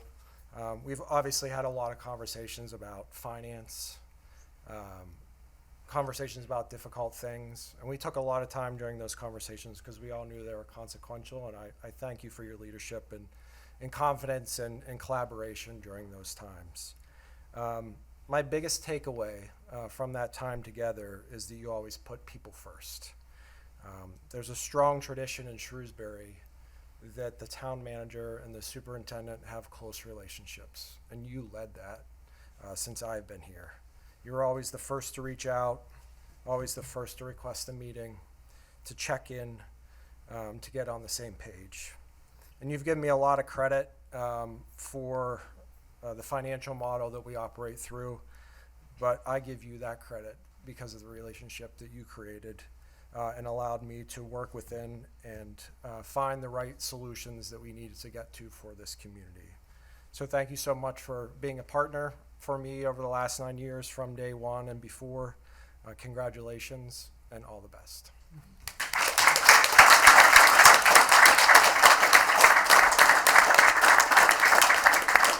Lindsay Heffernan.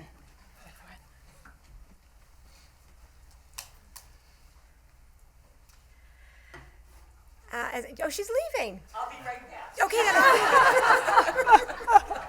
Wellness. Take care of yourself, dear. Okay.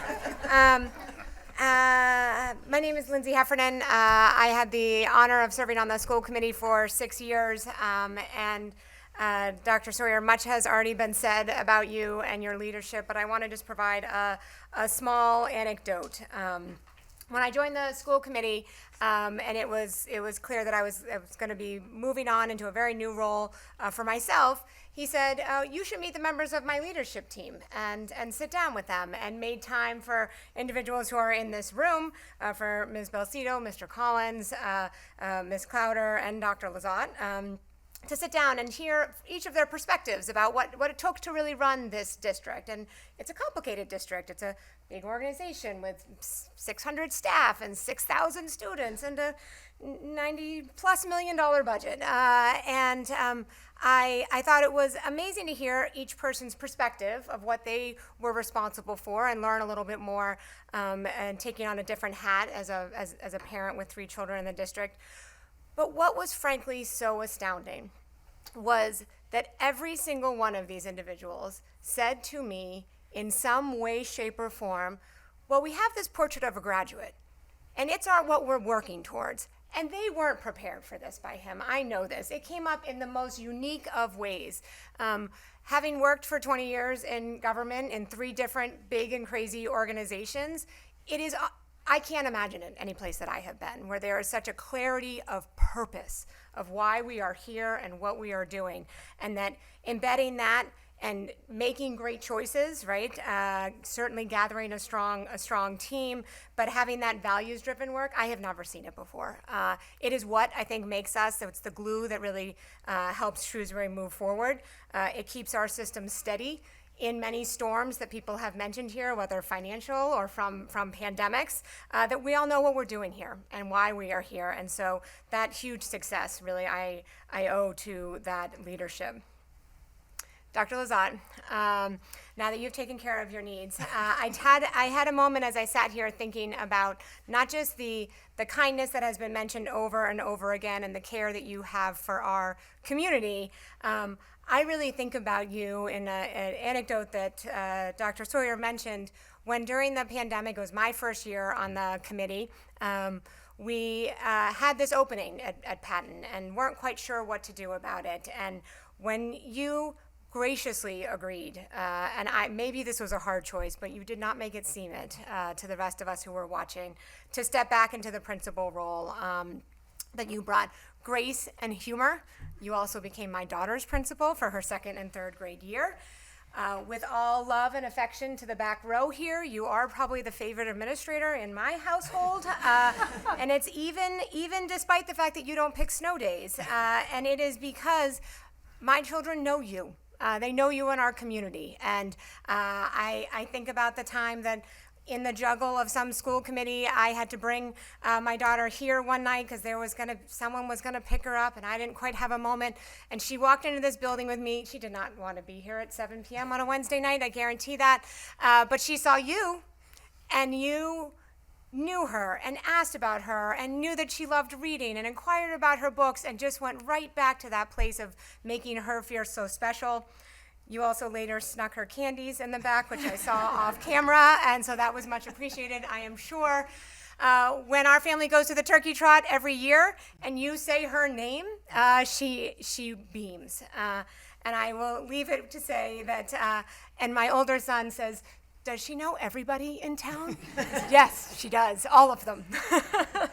I want to thank your families who have really done and you have let them give all they have to us. And so we are so eternally grateful. I am so eternally grateful. And I wish you much congratulations and well wishes in your next chapter. Thank you.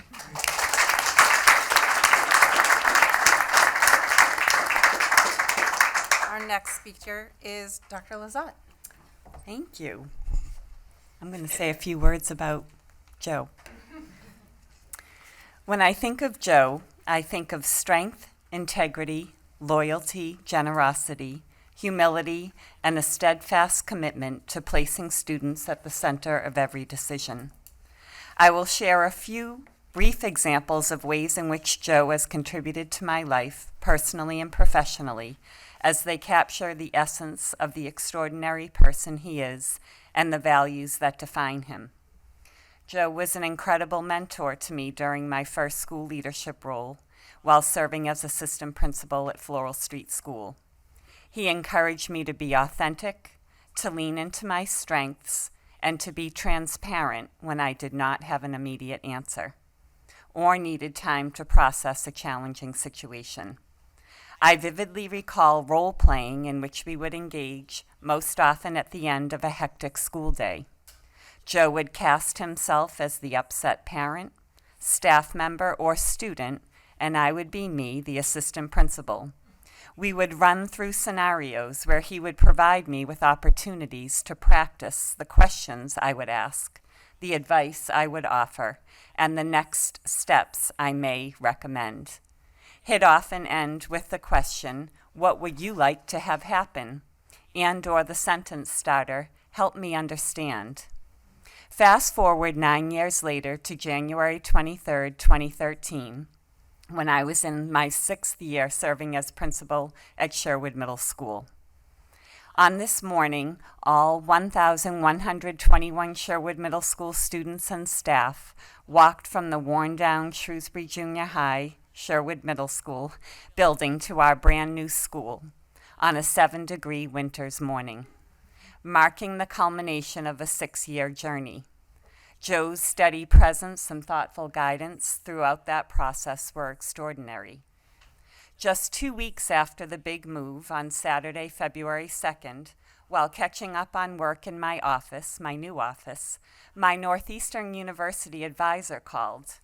She informed me that I would not be defending my doctoral dissertation scheduled for March 4th because 2 of the 6 chapters on which I had worked for over 2 years needed to be rewritten. After hanging up, I walked the halls of Sherwood, unable to catch my breath, and immediately called Joe.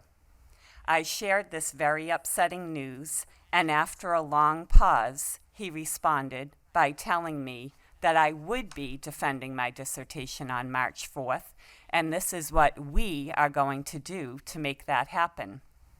And that's exactly what happened. His suggestions often began with, "So I think what you're trying to say here is the distributed leadership model, da-da-da-da-da, or you may want to rethink how you are introducing your focus groups by using this language." After reviewing my revisions, he would offer a positive comment and then ask if I could make another suggestion. My response remained consistent, absolutely.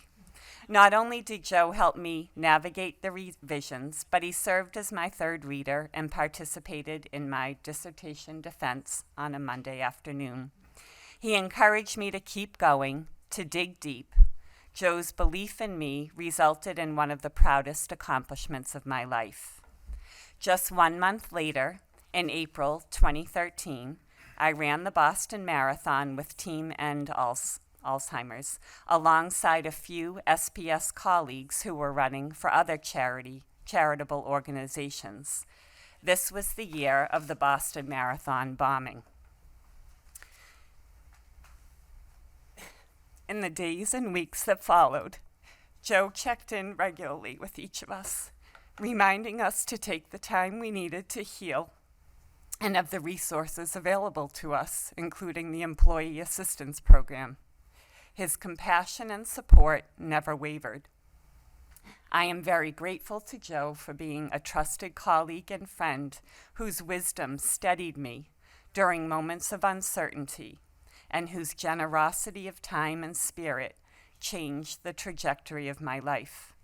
Joe has always had a remarkable ability to help others see possibilities in themselves that they cannot yet see on their own. Thank you, Joe, for your steadfast leadership, friendship, and dedication to this sacred work.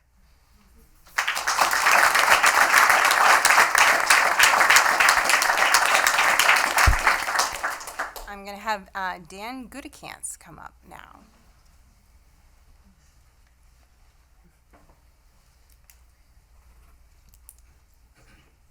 Thank you and good evening. I had the privilege of starting in Shrewsbury a year before Joe did.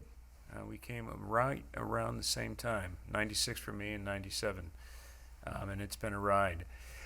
You know, I think it's important to point out that what is going on here this evening and what has been going on with this school committee and with the select board in Shrewsbury does not happen everywhere. I happen to work as a superintendent in another district, and the spirit that you've created, the strategies that you've developed, and the collaboration between and among boards and community and families is exceptional and extraordinary, and you should cherish it.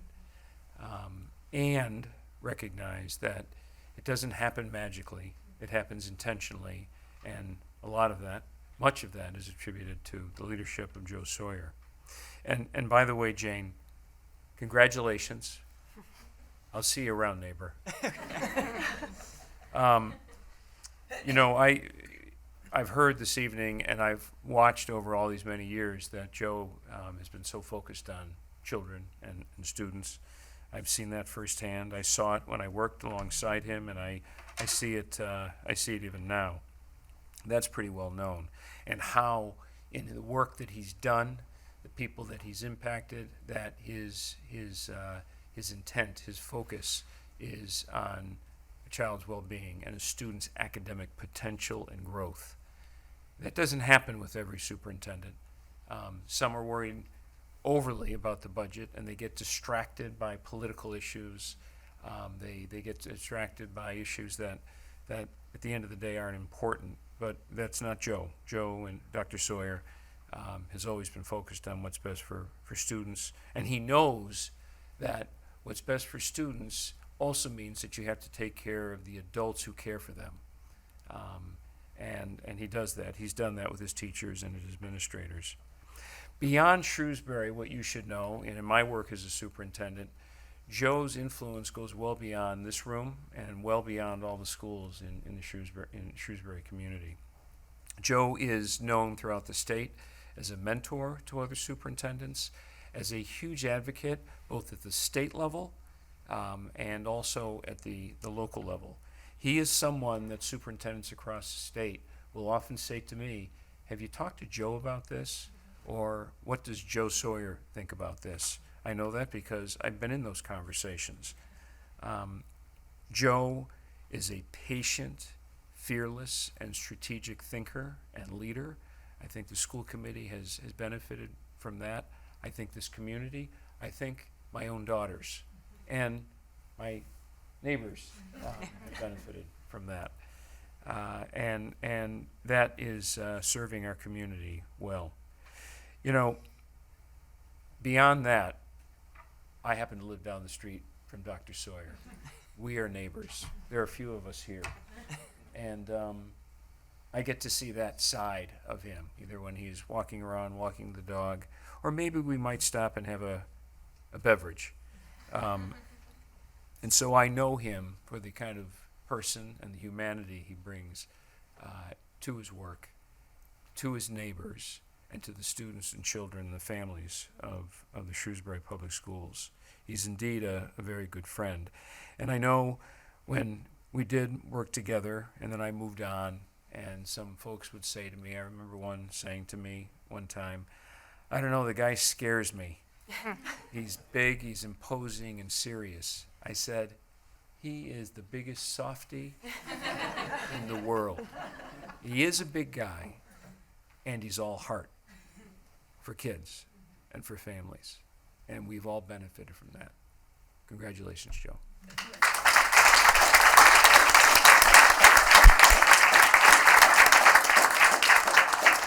Last but certainly not least, we have Gina Kelly and Kara Frankian. We're calling this why we have to talk after So sorry. That's okay, we're flexible. Why I was so quiet all day and last night. Well, this is why. I'm nervous about this. Good evening. evening. Thanks so much for having us tonight. I'm Gina Kelly. I'm the assistant principal at Floral. I'm Kara Frankian, and also known as Frick. and Frack. Joe had lots of nicknames for us. And Dumb. We are two of what Joe likes to refer to as the Floral Street School OGs. We've been there since the beginning with him, and we're honored this evening to celebrate a truly remarkable leader, mentor, and friend, Dr. Joseph Sawyer. Our history goes all the way back. I was on his interview committee. Ellen Kelly Fairbanks was our principal. She had hired us, and we were under her very careful, caring wings. And she sat down, and you know how she would hold her. He is just so impressive. And she'd grab her in the air and breathtaking. He was asked in the questions, where do you see yourself in 5 years? Do you know what he said? What did you say? Do you remember? I do not remember. Taking Ellen's place and taking over in her shoes. And I was like, who is this? So clearly he was head and shoulders above the rest, literally head and shoulders above the rest. When he started with our faculty, he was intensely serious. He spoke exclusively with erudite vocabulary. We practically needed a dictionary to say good morning. You brought us up. So Ellen, you know, Dr. Bent, he knows what that partnership was. We got to see that firsthand. It was incredibly special to see that dynamic, and the two of you at the helm was so empowering for all of us. You were there firsthand too, Jane and I, and we didn't do a lot of We writing. couldn't talk about you because we knew Lisa was going to say too much and take up Yes. too much time. But Joe, you wasted no time showing strong leadership qualities, and you got us off the ground with professional learning communities and championing the idea that teachers could take on leadership roles. You didn't just manage us, you encouraged us, and you showed us that you trusted us to contribute to the important vision that has become Floral Street School. As the years went on and our relationships grew, that serious exterior, and Dan alluded to it, began to melt a little bit, and we were a little less intimidated. We saw his heart, and we started celebrating lots of major milestones together. We celebrated Joe becoming the principal at Floral Street School, him receiving his doctorate, and then years later, the 20th anniversary at Floral Street School. And through all of that, we learned that even the most dedicated and serious leaders really like to enjoy a good time with colleagues after a long week. With his guidance mixed with our occasional pushback, we all grew as educators and as leaders, and we watched with immense pride as Joe grew into the leader that he has become. He's a phenomenal superintendent that he is today. When he took the reins, we knew that our district was in the safest, most capable hands. You spoke earlier in the school year of Desiderata and how it hangs on your wall. It hangs in the corner of my classroom, and I feel like it's probably gotten to both places through the hands of my dad and perhaps through your hands to him, right? Did you realize that it's about to be 100 years old?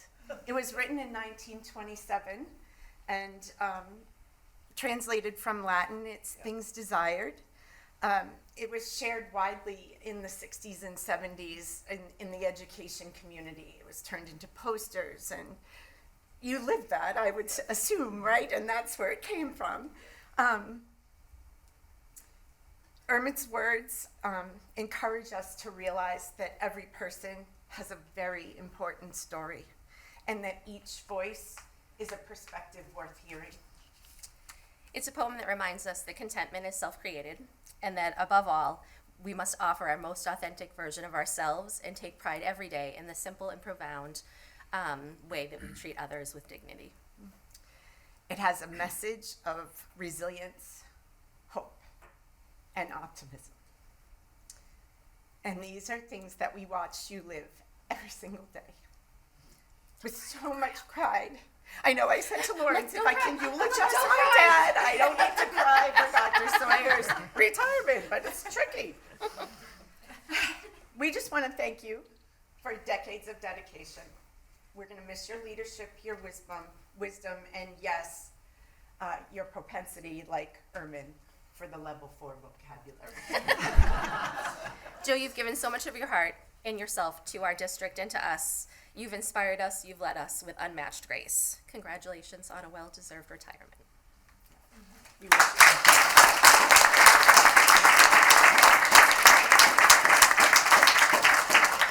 Thank you all for your kind words tonight. So we're going to pivot just a little bit. The school committee has a few words to say about Dr. Lizotte, and then we have something that we would like to give to her. So Mr. Wensky, would you like to start? Yes, and pardon me as I speak from the kids' table tonight. It's all good. I don't mind. Fine. And I will have to say, I just have to pause for a minute. We've had very few capacity crowds in my 11 years as school committee, but I can't tell you like how much this does feel, Aaron, like a Shrewsbury Public Schools family reunion, and the collective contributions of this all-star audience to the school community is really impactful. I feel it. So thank you all for being here tonight. Jane, it's been a pleasure working with you as a school committee member over the last 11 years. You have served our district in many important leadership roles throughout your career. And while your titles have changed over the years, one thing remains constant: your unwavering commitment to people.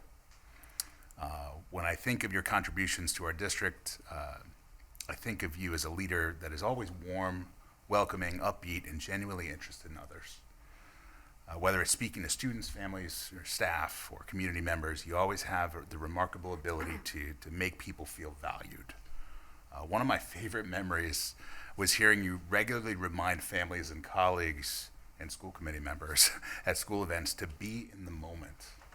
And I actually interpret that as what you're really saying is, in your thoughtful and diplomatic way, of encouraging people to put their phones down and to experience what is in many ways once in a lifetime opportunities to hear students and to be in the moment. It was just always stuck with me, and I still use that to this day. But you built meaningful partnerships throughout the community that brought valuable resources and opportunities into our schools, helping to secure support for programs that enriched the student experience and may not otherwise have been possible, as was stated by your colleagues earlier. You were always a strong advocate for career exploration and real-world learning, connecting students with local businesses, internship opportunities, and professionals who could share their experiences and career journeys. At the center of your work was a deep commitment to the well-being of students, staff, and families. Your leadership was grounded in compassion, empathy, and a genuine desire to strengthen our school community. Your legacy will be reflected not only in the programs that you helped to create and the partnerships you helped build, but in the countless relationships you formed along the way. I'd like to thank you and your family for being here tonight, and I'd like to thank your family for sharing you with this school district. Your talents, they're as much a part of our success as you are as well. And congratulations on your retirement. I wish you all the best in the next chapter. And as you've reminded so many of us over the years, we hope that you'll take the time to truly be in the moment and enjoy every minute of it. Congratulations and thank you. Thank you.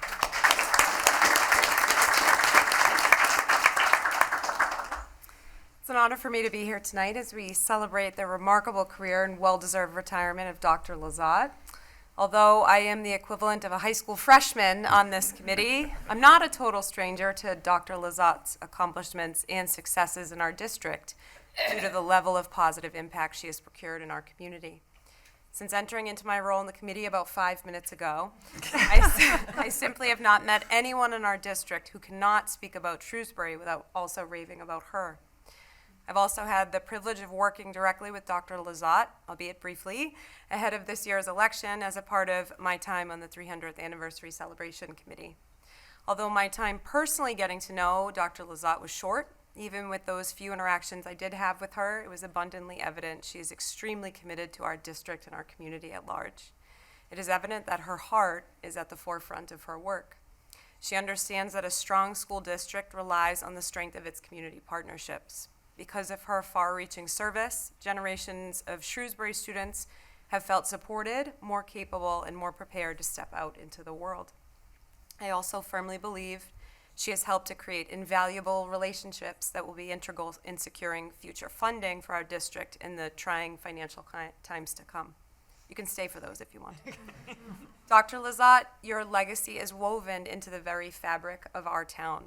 The compassion, professionalism, and heart you brought to work every single day will leave a long-lasting impact on our students, our staff, and our community for years to come. I wish you nothing but joy, relaxation, fulfillment, and some really relaxing long runs in this next chapter of your life. Thank you and congratulations.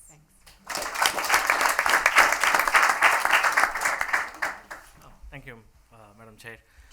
This evening, we have the privilege of recognizing and thanking Dr. Jane Lizotte as she concludes her extraordinary chapter of service to the Shrewsbury School Public Schools. Throughout her career, Dr. Lizotte has been a steadfast advocate for students, families, and the broad community.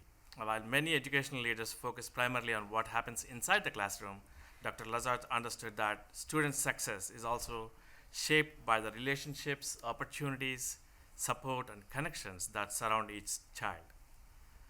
Over the past several years, her leadership helped strengthen family engagement, expand community partnerships, and advance student and staff well-being initiatives, and create meaningful opportunities for students beyond traditional classroom settings.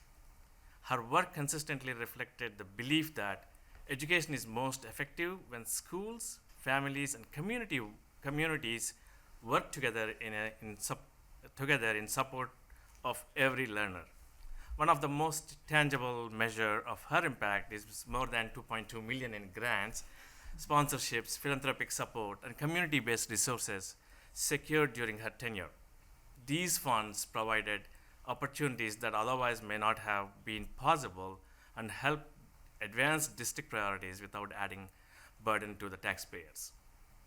But numbers alone do not tell the full story. Dr. Lizotte's influence can be seen in the partnerships she built, the programs she launched, the opportunities she opened for students, and the culture of collaboration she fostered throughout the community. Whether connecting students to internships and career experiences, expanding wellness initiatives, engaging families, or cultivating relationships with local organizations and businesses, she consistently sought innovative ways to help Shrewsbury students thrive.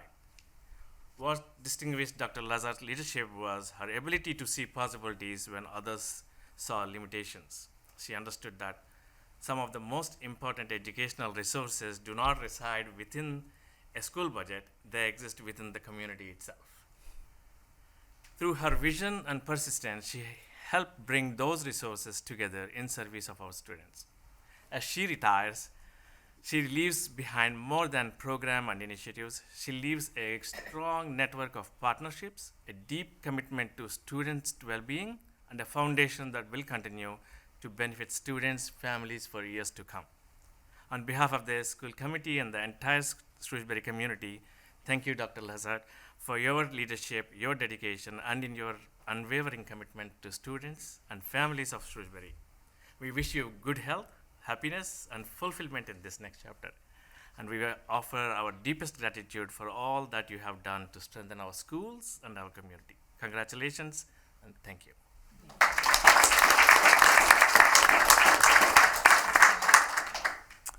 It is a privilege to recognize and celebrate Dr. Jane Lizotte as she retires after more than 30 years of dedicated service to the Shrewsbury Public Schools.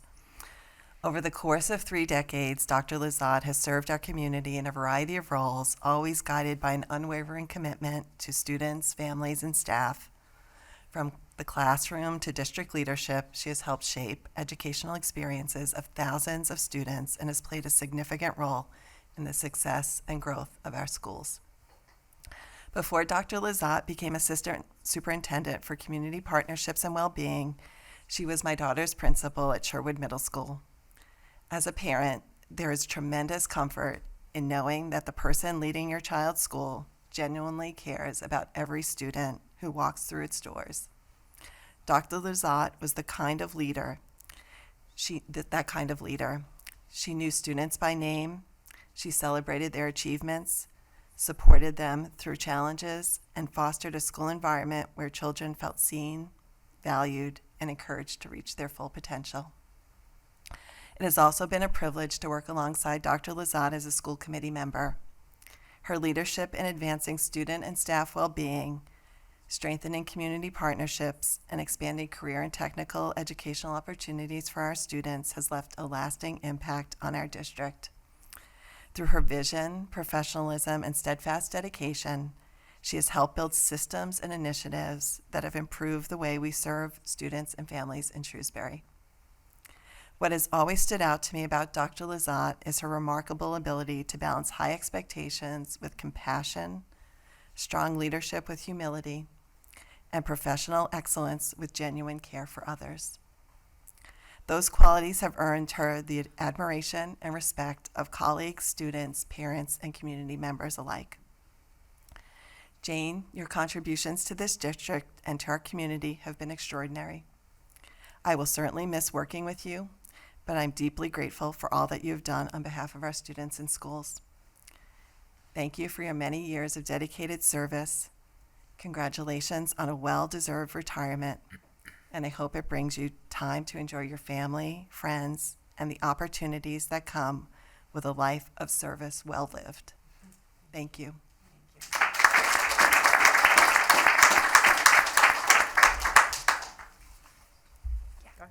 Jane, I just wanted to say a couple of words as well. You have really embodied what it means to be a compassionate servant leader. You lead by example, listening, creating a culture where people feel seen, valued, and supported. Your thoughtful approach and genuine care for others fosters trust and a sense of belonging, not only in our leadership team, where you encourage us to look up, to shut our screens, to get to know one another, but in all of our schools. What stands out most is that even as an assistant superintendent, you have always remained deeply connected to students. You never lose sight of why we do this work and consistently demonstrate that every child matters. Just this year, I was visiting a first grade classroom and a student said to me, "Have you seen my new friend?" And I said, "Oh, I'm so excited you made a new friend. What's their name?" And they said, "Dr. Lizotte." I said, "Oh, tell me more about your new friend." And they said, "She has a garden, it has big flowers, and she's going to bring me a flower with the root system." I said, "Okay." He goes, "Can you call my friend?" I said, "I can call your friend." I kid you not. I walk down to the office, and who comes in with a flower with the entire root system there? I call up to the classroom. I said, "You got to send him down here. His friend is here." And he comes running in, and they look at this root system. She gets right down on the ground. They're looking at this root system. They're talking about where they're going to plant this flower, the type of environment that it thrives in. And Jane has met this student once. And she's his new best friend. And Jane has that. She makes everyone feel that way, that they're your new best friend. Your leadership reminds us that influence is not measured by a title. It's not measured by the strategic plan necessarily, but it is measured by the relationships you cultivate, the lives that you touch. And I want to thank you personally for leading with compassion, with empathy, humanity, and an unwavering commitment to others. Thank you for your leadership, and congratulations on your retirement.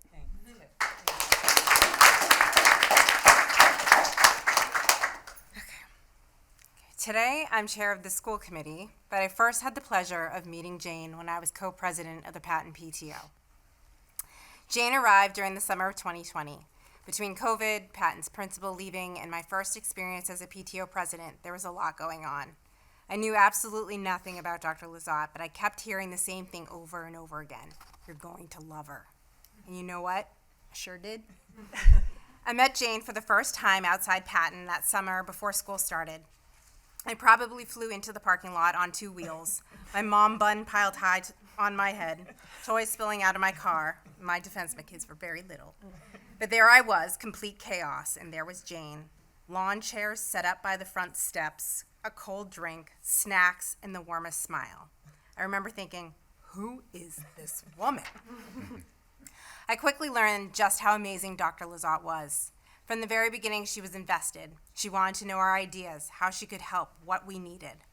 My co-president, Amy, and I were determined to create what we called remote-ready bags for every Patton student. Because we were preparing for hybrid learning, we wanted every child to have a pencil, notebook, eraser, dry erase board, marker, anything that might make those uncertain first weeks a little easier. More than anything, we wanted families to know that we were all in this together. Jane's face lit up. She was on board. Actually, she was more on board than any of us. She said, "Let me see what I can do." 2 days later, Jane came back and said, "I made a phone call, and I think I can help with some extra supplies." Well, some extra supplies turned out to be quite the understatement. She didn't secure a few boxes of pencils. She secured what felt like an entire warehouse. Note cards, pens, backpacks, binders, dividers, you name it, it was there. A massive donation arrived at Patton, and Amy and I spent hours sorting through it. Actually, that's not entirely true. Amy, Jane, and I spent hours sorting through it because that's who Jane is. She didn't just make a phone call and move on. She sat right there with us, sorting supplies, figuring out what could go into student bags, what could support staff, and how to make sure every resource reached someone who could use it.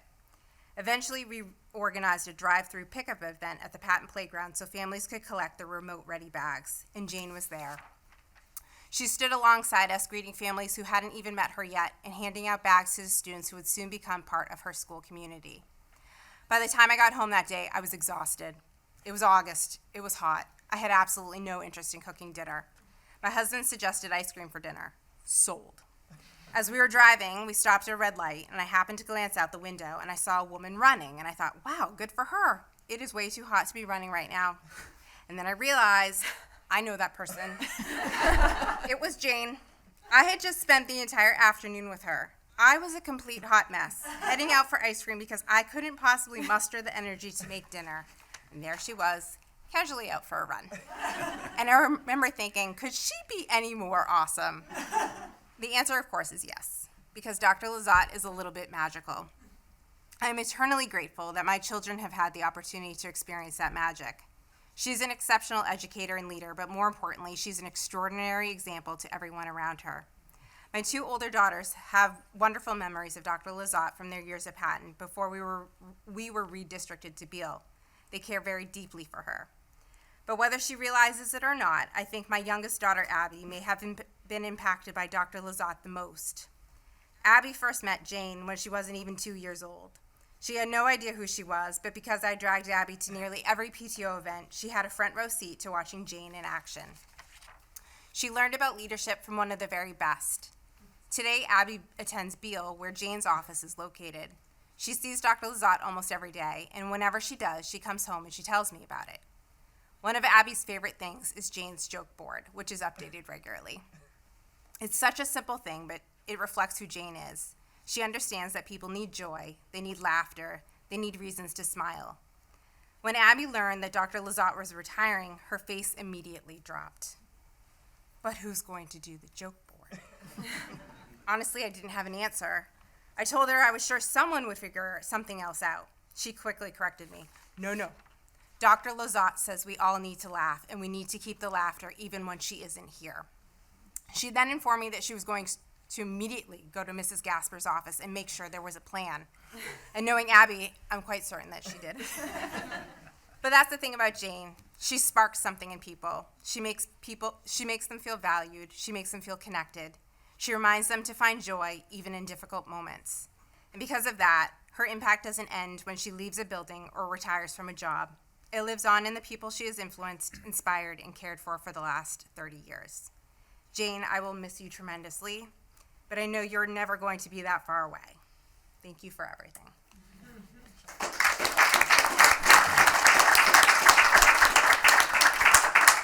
And with that, Dr. Lizotte.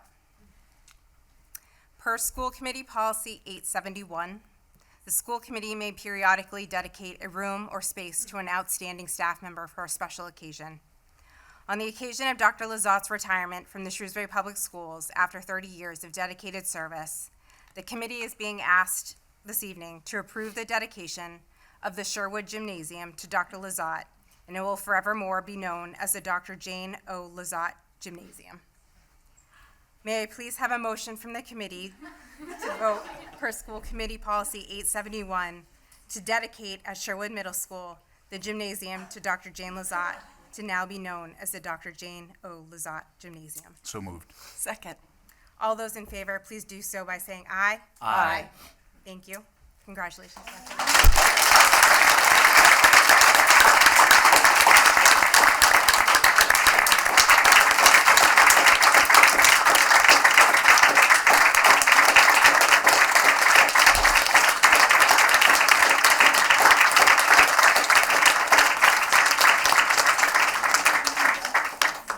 I don't know what to say, but I am shocked and so grateful to all of you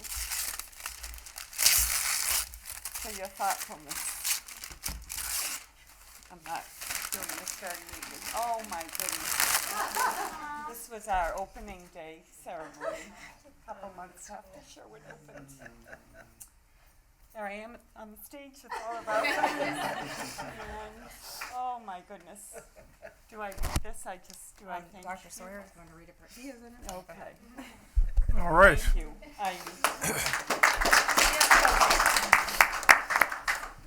What the school committee has asked me to read, what the plaque will read, it says, Dr. Jane O. Lazat Gymnasium. The Sherwood Middle School Gymnasium is dedicated to Dr. Jane O. Lazat to honor her 30 years of service to the Shrewsbury Public Schools from 1996 to 2026.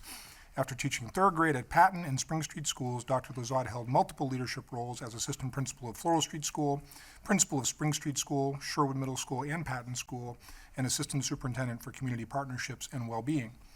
During her 12-year tenure as principal of Sherwood, Dr. Lazat led the effort to construct a new school to replace the original aging building.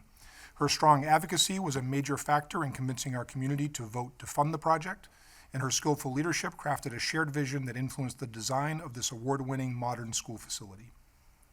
As a principal, Dr. Lazat created exceptional school cultures rooted in respect, positivity, and care for the whole child. As an assistant superintendent, she helped all of our schools advance efforts to attend to the social, emotional, and behavioral needs of our students while emphasizing staff wellness.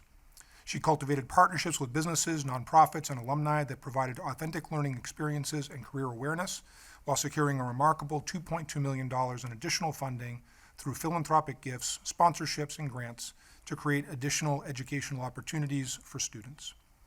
A Shrewsbury native and graduate of Shrewsbury High School, Dr. Lazat has an extraordinary impact on our town. In addition to her numerous accomplishments as a school leader, she also founded the annual Turkey Trot for the Memory Road Race, a community event which has raised hundreds of thousands of dollars for Alzheimer's disease charities in tribute to her late father, the Honorable Francis P. O'Connor. Congratulations. Thank you.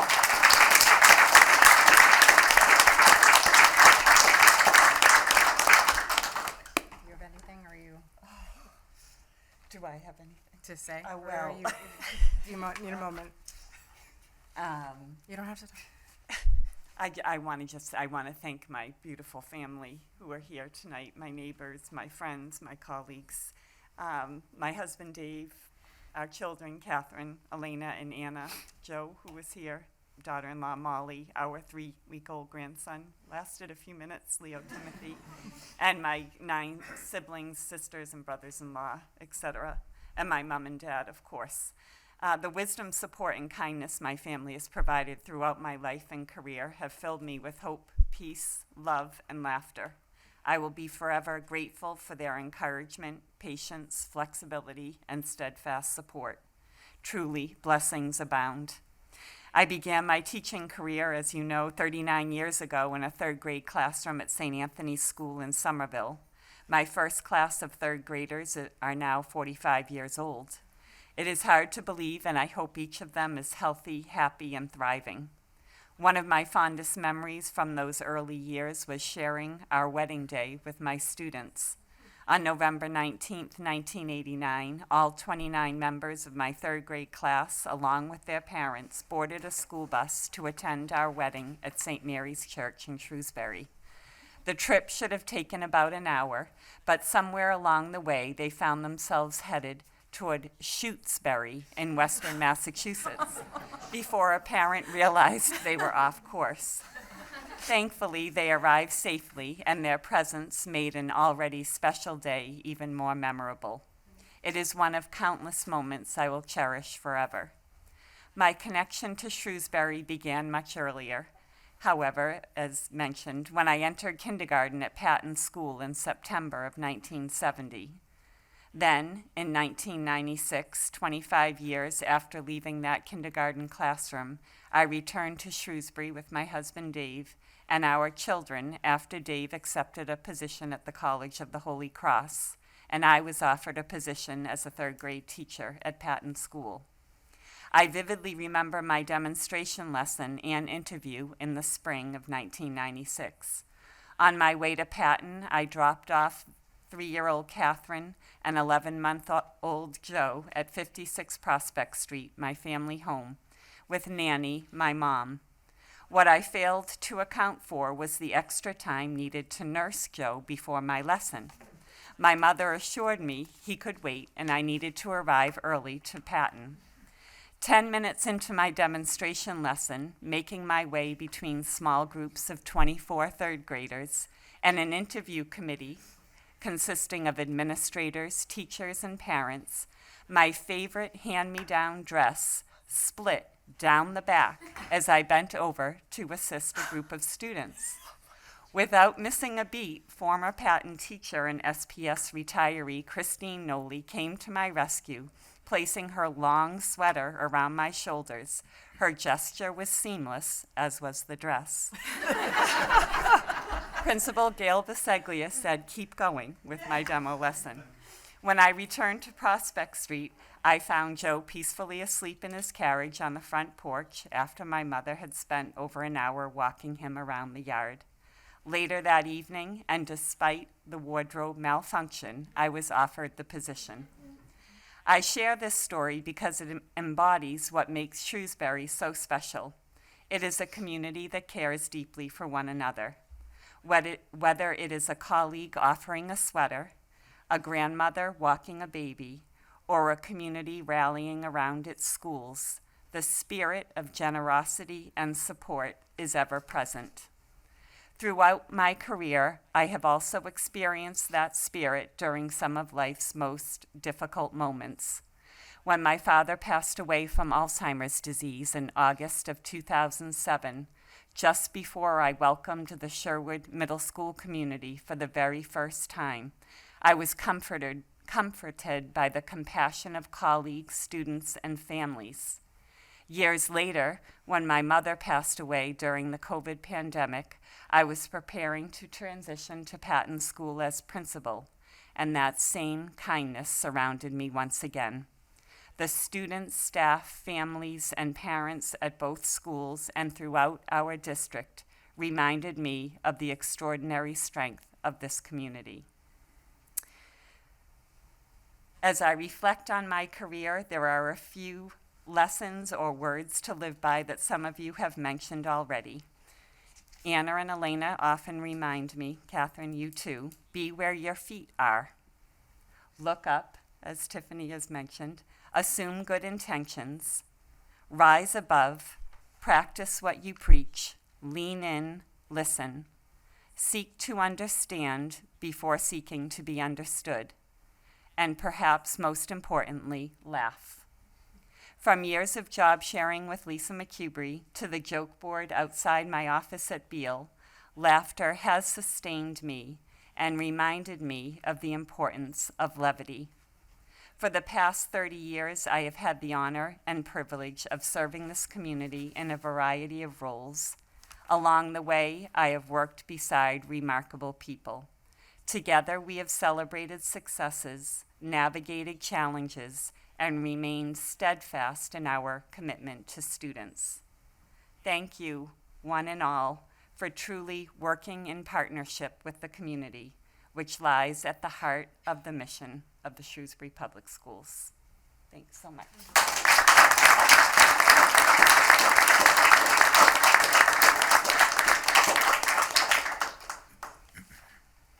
And next we have our fearless leader, Dr. Sawyer. So I'm going to go the opposite direction this time. Ms. Boucher, would you like, actually, Sandy, would you like to come up? to the table. You want me to sit or What would no, you pull up you can pull up a chair. over here? You get a different view this I time. get a different view. Sorry, Joe. I keep coming back. All right, we'll start with Sandy and then we'll Thank you again for allowing me to come back. As you're the freshman, I'm like the really old lady back to talk. So, and as Joe, when you mentioned you were retiring, we were surprised, but we weren't surprised. But we've been talking about how do we honor you for everything that you've done through all these years, and I think you'll see at the end of this a really nice honor that we've all talked about for many, many months. But I just want to talk about one of the qualities I value most is the collaborative spirit that you brought to the work with the school committee. Whether the conversation was routine or difficult, you approached it with openness, respect, and a shared sense of purpose. You listened, you sought out perspectives, and you consistently kept the focus on what was best for supporting teaching and learning in our schools. Having worked with you throughout your entire tenure in this district, I have seen your leadership grow in depth and confidence, truly listening and not just hearing. In thoughtfully considering the viewpoints of all stakeholders, it has become a hallmark of your style. It is a big part of why our district's decisions are well-informed and well-reasoned. You have helped me be a more open-minded school committee member. And I'm sure you didn't think that many times during some of our conversations, but you really made me look at things from a different perspective and made me truly be a better committee member. You created a working environment where I truly felt comfortable freely speaking and knew even if we didn't agree that we could move beyond, we would get to the right decision, and that is a hallmark of how you've treated all of us. We've heard the relationship between the school committee and the superintendent is vital. And this is a unicorn in this town. We see things in the news all over the country. It doesn't always happen, and it's because of the path that you've led and the collaboration that you've always instilled in all of us. Whether it's the school committee members, your entire leadership team, and our union partners, you have built an environment grounded in respect and shared goals. And because of that collaboration, we have trust and the relationships developed. We have always been able to reach the best possible outcomes for our district. I have seen firsthand how hard you work, you lead with intention, and you put in countless hours, often far beyond the typical workday. Many in our community may never know the time, energy, and personal sacrifice required to navigate the complex issues that come with this role. But those of us who have worked closely with you certainly understand and know everything that you've done for this community. I am so grateful for the service that you've given, your partnership, your friendship. I wish you nothing but the very best in whatever comes next. Thank you for all you've done for me, my family, and our entire district. And as I have a granddaughter who will be starting Beale in a few years, I am so comforted knowing she's going into this school district with the legacy that you've left of educational excellence. So thank you very much.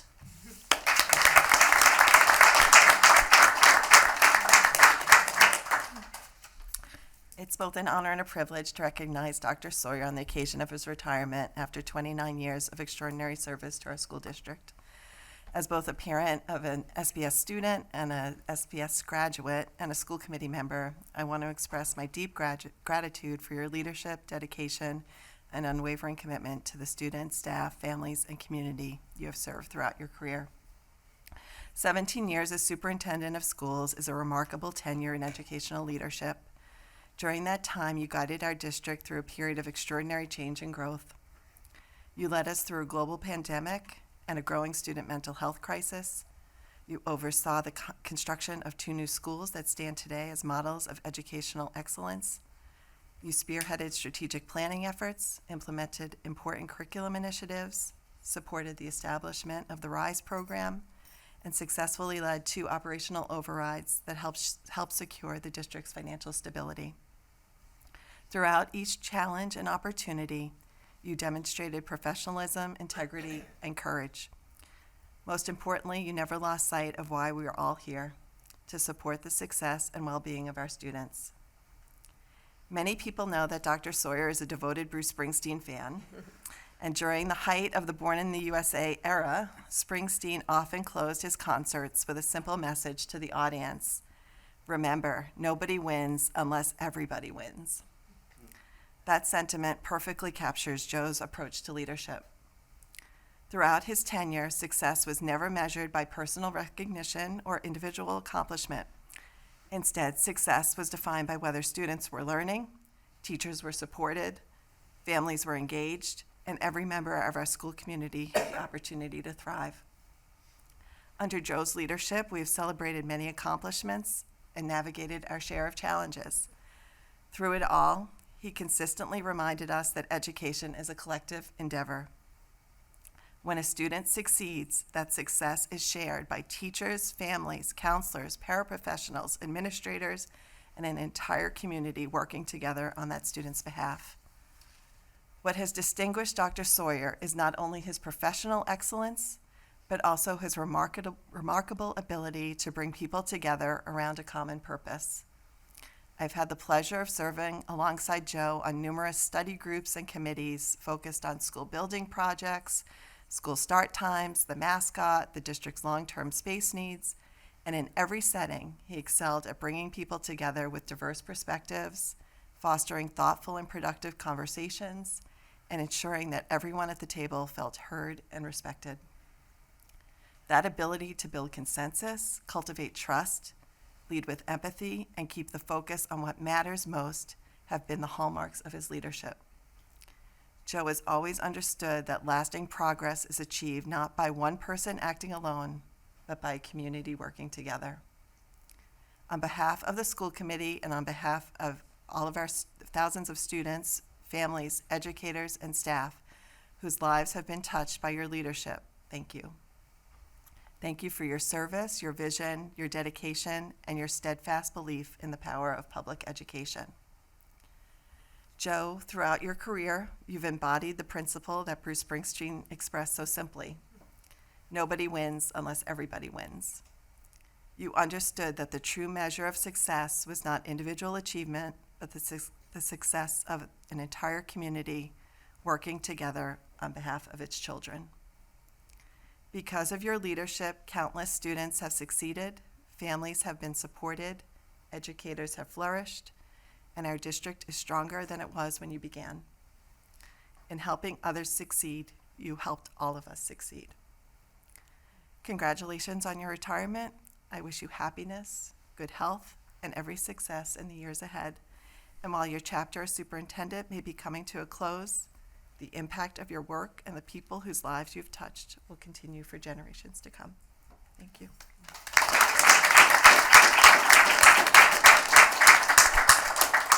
Dr. Ostrander. I just have something brief to say, and I appreciate the time. Joe, you are a model of unwavering commitment to students and a deep belief in building systems that ensure all students are supported and able to thrive.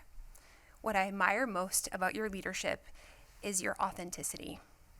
You lead from who you are. You set an example for us all. You help us to lead in a way that is integral, where we can advocate for what students need. And along the way, you remind us to have humility and to be human first.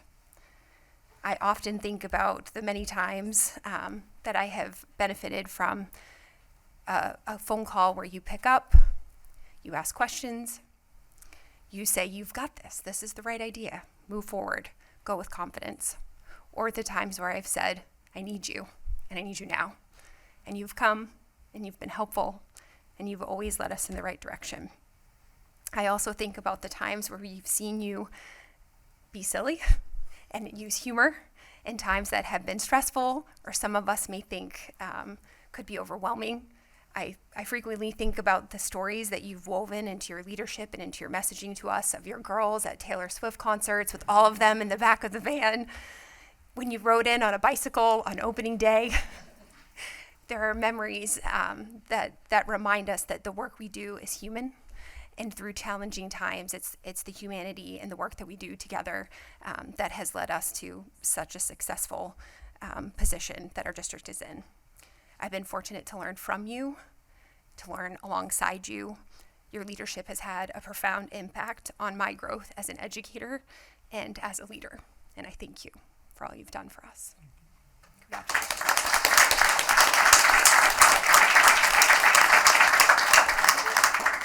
Okay, thank you. It is a privilege to be here tonight as we recognize and thank a leader whose career has become deeply intertwined with the story of Shrewsbury itself. Tonight it's not a farewell, it is a moment to honor the lasting difference one dedicated public servant can make. Like many families, mine came to Shrewsbury because of its schools. We were drawn by a reputation for excellence, but we were quickly discovered something deeper, a community that values education and invests in its young people. For nearly 3 decades, Dr. Sawyer has dedicated his talents, energy, and leadership to our school district. Through years of growth and change, he has been a steady, thoughtful, and trusted presence for our schools and our community. When people speak about Shrewsbury, they often talk about strength of our schools. They point to students' achievement, dedicated educators, innovative programs, and a culture that values learning. Those accomplishments belong to many people, but few have played a more significant role in shaping and sustaining them than Dr. Sawyer. His leadership has been defined by a patient work of strengthening a school system year after year, from budgeting and long-range planning to enrollment factors, facilities needs, curriculum priorities, student well-being, and educator support. Dr. Sawyer helped Shrewsbury make decisions with both urgency and care. Under his leadership, Shrewsbury Schools has earned a reputation for high performance and high expectations. But what made that success meaningful was the understanding that schools does not exist only to achieve strong results, but also to serve students, families, and broader community. Throughout his career, Dr. Sawyer approached education as both responsibility and public trust.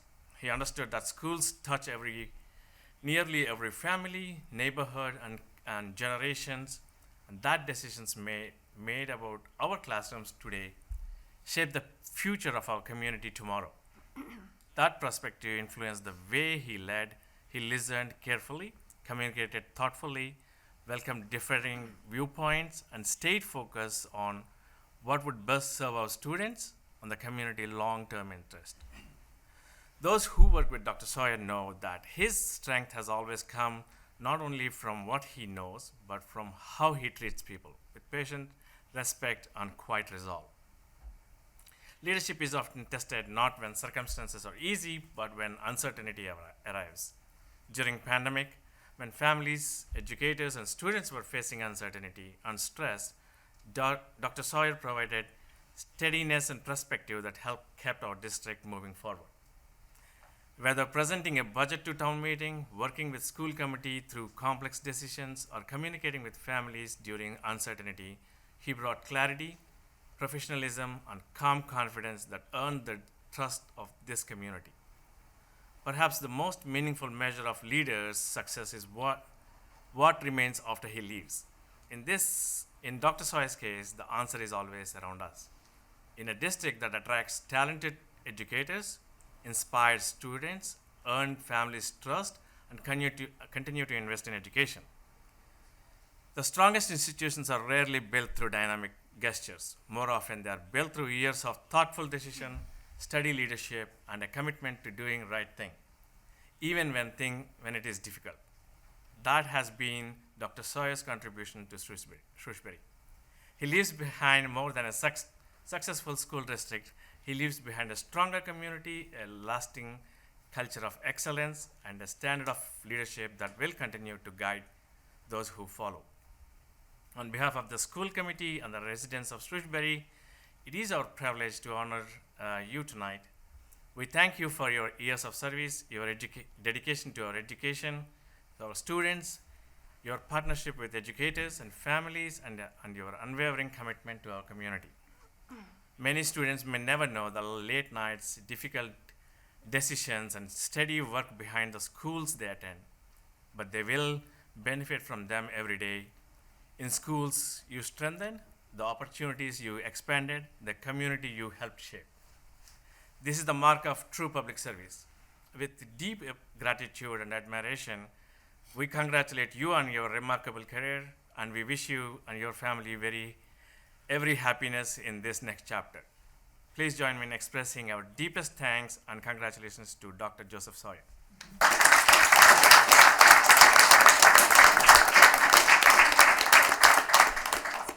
Thank you. It is again my honor to help celebrate a true milestone in the history of our town, the retirement of our superintendent of schools, Dr. Sawyer, after 17 incredible years. And I just can't bring myself to call you Joe. I know you've told me.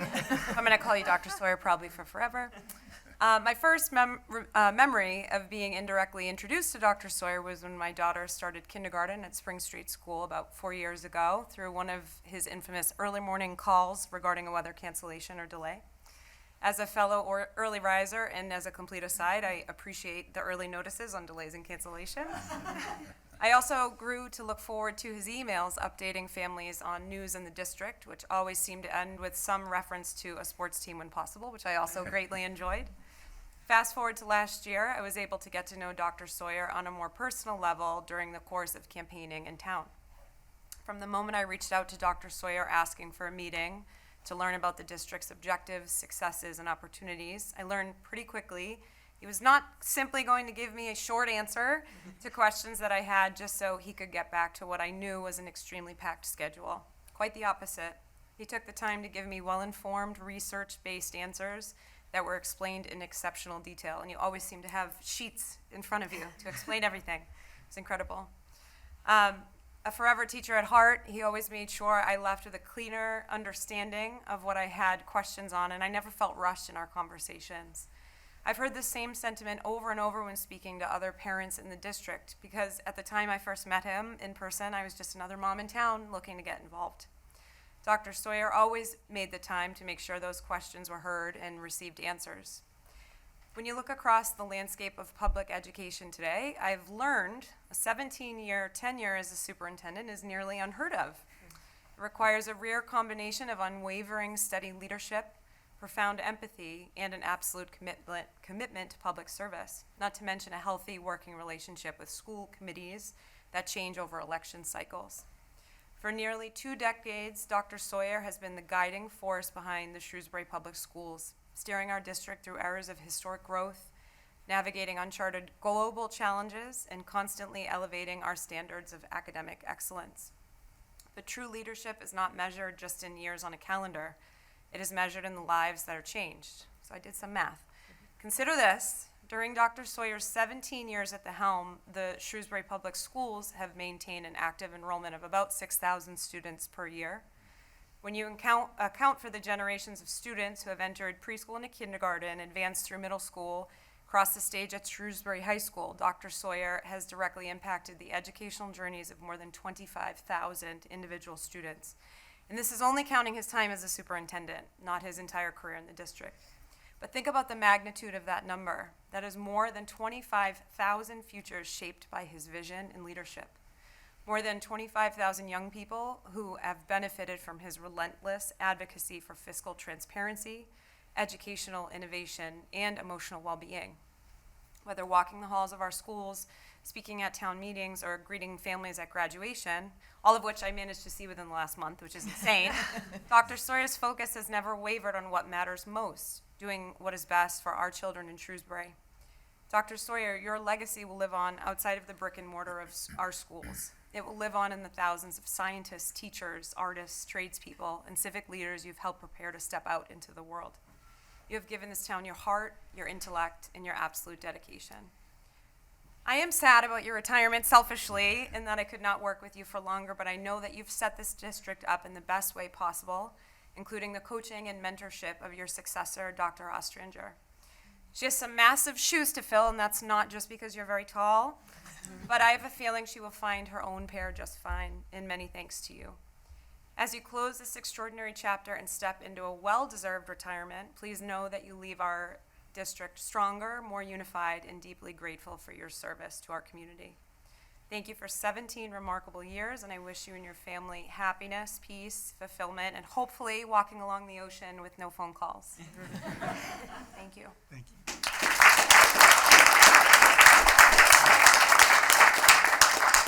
Mr. Wensky?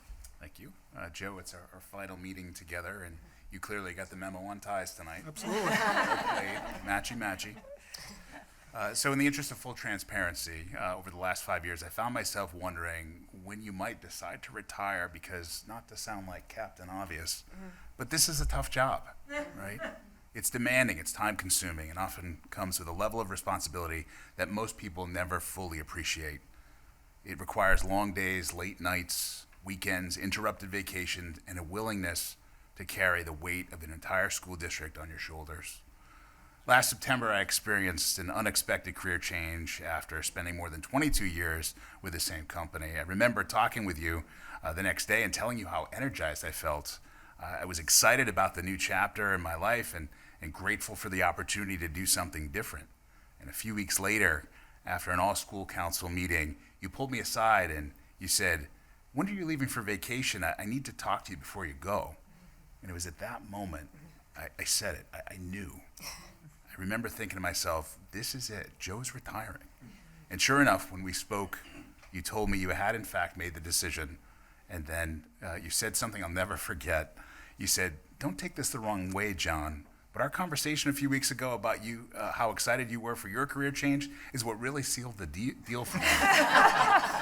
That's how we got here tonight. But you had admitted to me that you've been thinking about retirement for a little while, but seeing somebody embrace a new opportunity helped you feel confident that it was time for you to do the same.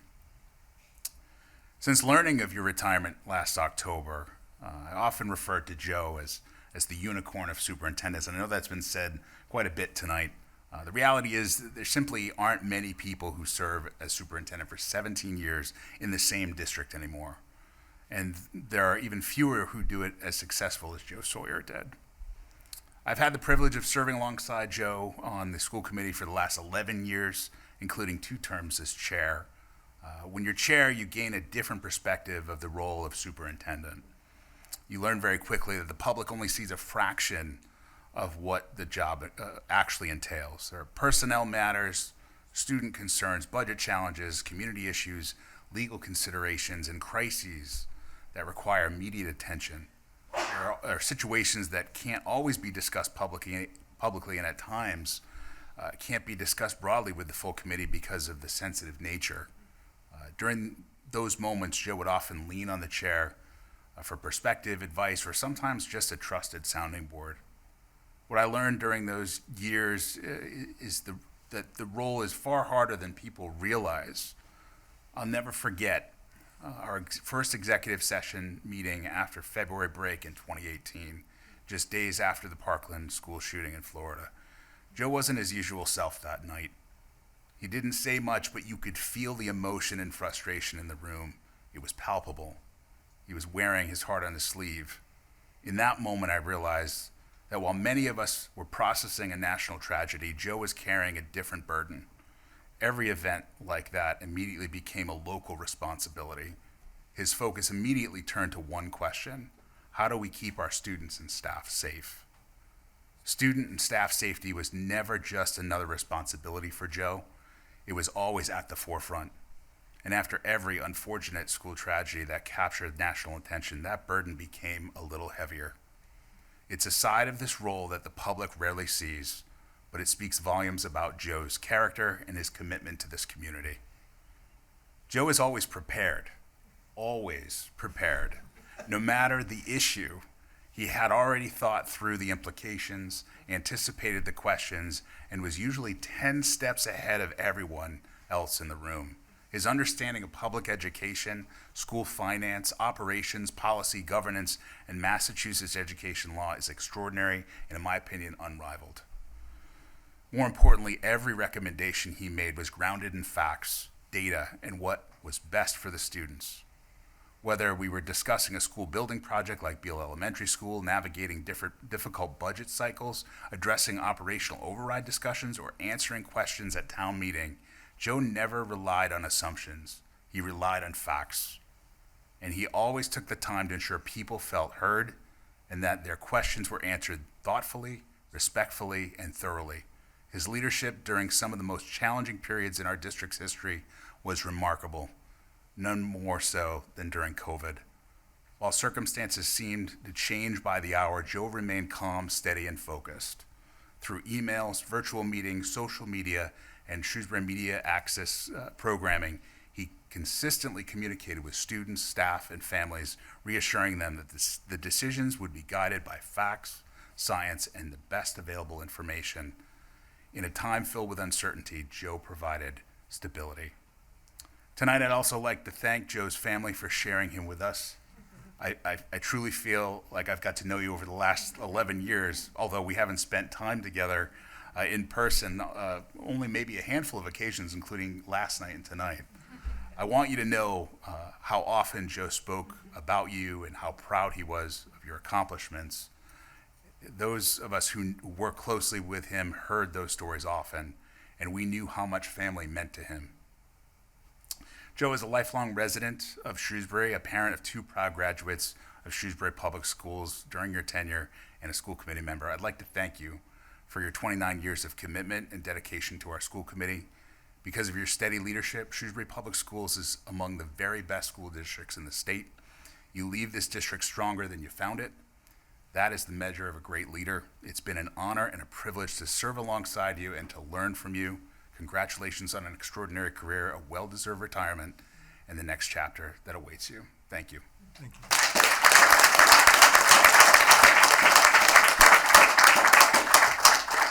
I recycled some of my speech from last night, but I did expand on it a little bit. As I thought about what I wanted to say tonight, I found myself thinking back to about 3 years ago, right before I was elected to the school committee for the first time. At the time, I was serving as PTO president at Beale. I bop around to schools, apparently. One of the second grade classrooms had won a special experience from our Beale Bop fundraiser, having Dr. Sawyer come and read to their class. Now, anyone who knows Dr. Sawyer knows he loves baseball. So he arrived armed with a couple books, but one of them was about Jackie Robinson. He sat amongst the students and read to them, answered their many questions, and just spent time with them. During the visit, one little boy, who I happened to be sitting with, turned to me and asked, "Do you know Dr. Sawyer?" And I said, "You know what? Not really, but maybe someday." The student thought for a moment, and he said, "He likes baseball, and so do I." He made the connection symbol I had grown accustomed to with elementary age students myself. He went on, and it was really nice of him to come read to us. Mrs. Hogan said he's pretty busy. I think I like him, and he must like us. What struck me then, and what has truly stayed with me ever since, is that this student didn't know a thing about strategic plans, budgets, negotiations, school improvement goals, or any of the countless other responsibilities that come along with leading a district. What he did know was that the superintendent took the time to show up. He knew that someone with a very busy job had made him feel important. And he knew that when Dr. Sawyer sat down to read that book, it sent a simple message that you matter. Over the last 3 years, I did get that privilege of getting to know Dr. Sawyer. I've seen firsthand his thoughtful leadership and deep commitment he has brought to this district. But when I think about his legacy, I keep coming back to that little boy's observation. And this was not a one-time moment. One of the things that has always amazed me about Dr. Sawyer is how well he knows our students. Whether we're walking down a hallway at the high school or sitting together at a Saturday softball game, it seems that every student who passes by has a story. Dr. Sawyer can tell you their name, what activities they're involved in, something they've accomplished, or a fun fact about who they are as a person. A few weeks ago, we were at a girls' varsity softball game, and I was struck by how much he knew about so many of the players, not just as students, but as individuals. For someone who has spent nearly 3 decades leading a district, that is remarkable. And I think it speaks to something important. Dr. Sawyer never views students as data points. He took the time to know them, to celebrate them, and to genuinely care about them. Dr. Sawyer, throughout your career here in Shrewsbury, you have led with integrity, compassion, and a deep belief in the potential of every student. You have been a trusted leader, a valued partner, and a true friend to so many of us. Through every challenge and every opportunity, you have never lost sight of what matters the most, the students. The work of a superintendent is not easy. It requires balancing countless competing priorities, making difficult decisions, navigating both the expected and unexpected challenges, and doing so often without recognition for the many successes that happen quietly every day. The impact of your leadership can be seen not only in our schools, but in the generations of students whose lives have been shaped by the opportunities they have found here. Your legacy will live on in our classrooms and our community for many, many years to come. Dr. Sawyer, thank you for your leadership, partnership, friendship, and most importantly, for always keeping our students at the center. On behalf of the entire school committee, past and present, congratulations on a well-earned retirement. We will miss you.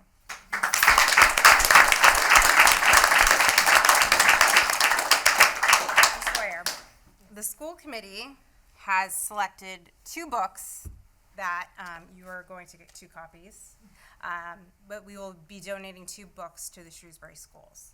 And they will live in a special place to us, and we hope to you as well. Per School Committee Policy 871, the school committee may periodically dedicate a room or special space to an outstanding staff member for a special occasion. On the occasion of Dr. Sawyer's retirement from the Shrewsbury Public Schools after 29 years of tremendous service, the committee is being asked this evening to approve the dedication of the Major Howard W. Beale Media Center to Dr. Sawyer, and it will forevermore be known as the Dr. Joseph M. Sawyer Media Center. May I please have a motion that the committee vote per School Committee Policy 871 to dedicate at the Major Howard W. Beale School the Media Center to Dr. Joseph Sawyer, to now be known as the Dr. Joseph M. Sawyer Media Center. So moved. Second. Moved and seconded. All those in favor, please do so by saying aye. Aye. Thank you. Congratulations, Dr. Sawyer.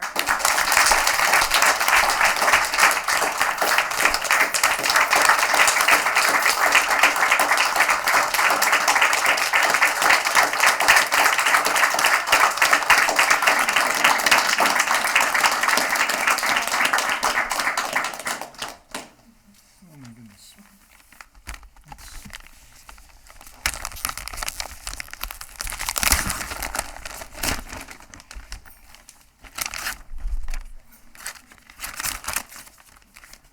My daughters are making fun of me right now.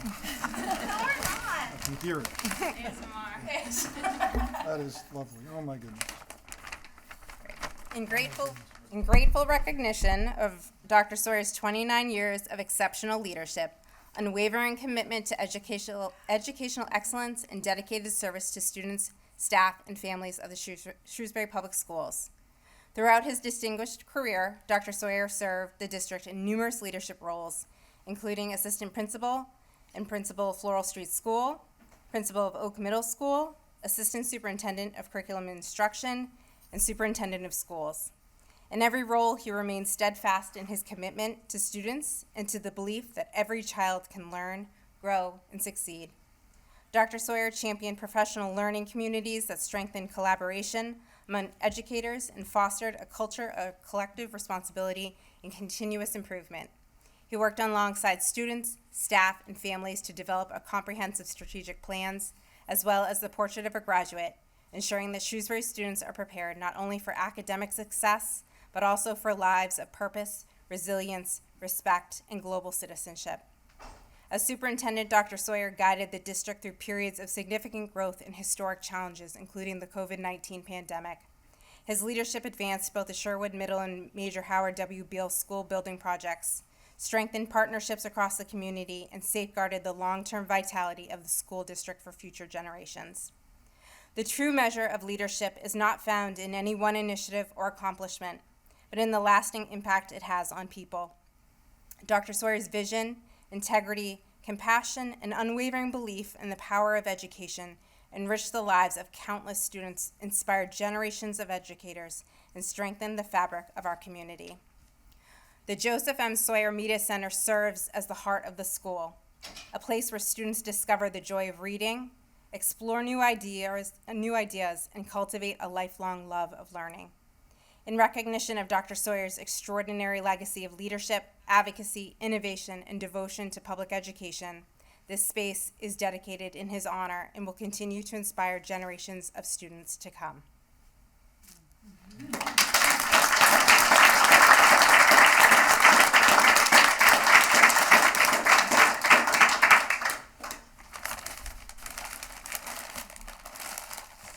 Shohei Ohtani and Derek Jeter. I couldn't find Red Sox, I'm No, that's sorry. okay. That's wonderful. Although I have been, just finished today visiting all of the schools to say thank you and farewell to our faculty and staff. And I've referred to the fact that I really dislike the New York Yankees.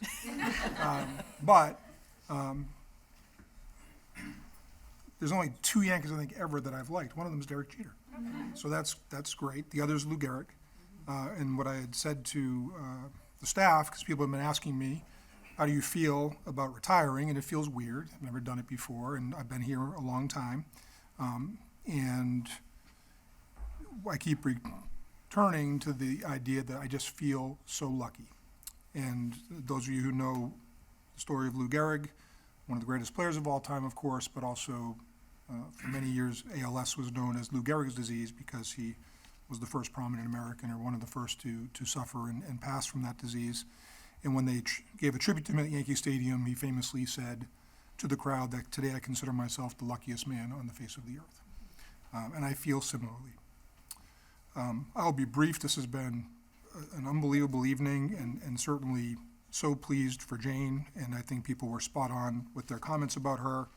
I am incredibly humbled by what's been said about me.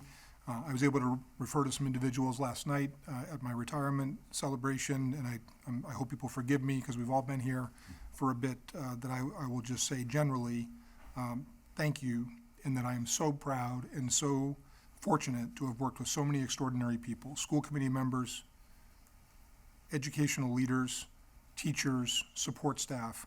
We have amazing families, students. It has just been, it's an extraordinary community, and it's been my honor and privilege to serve it for so long. And I'm just so proud of what this community has done and what our students have gone on to do as a result of all the wonderful work people have done with them. I happened to be driving over here, and one of the playlists the girls had made was playing, and that there's a song by Miranda Lambert that's called "The House That Built Me." This community helped build me, and my family helped build me. So, all of what people graciously said this evening couldn't have been possible with all what everyone had done for me and supported me. And it's the collective work that I'm so proud of, and I appreciate deeply what everyone has done. My mom, my first and best teacher, an educator by trade who taught us all of our kids in my family, who are all educators now, my brother and sister, what it meant to be a professional educator, and dedicate your life to service of others and children in particular. My daughters who inspire me every day, and the fact that they all have great commitment to serving others. My wife, who is an incredible professional, veterinarian, and now veterinary professor at Tufts, and yet at the same time, just an amazing mother and wife and community member. I'm just so inspired and fortunate, and then again, just lucky. I'm the luckiest person that I can think of. So I thank you, as I mentioned at the close of my remarks last night, in the movie where George Bailey's brother says that he's the richest man in town, and it's not about money.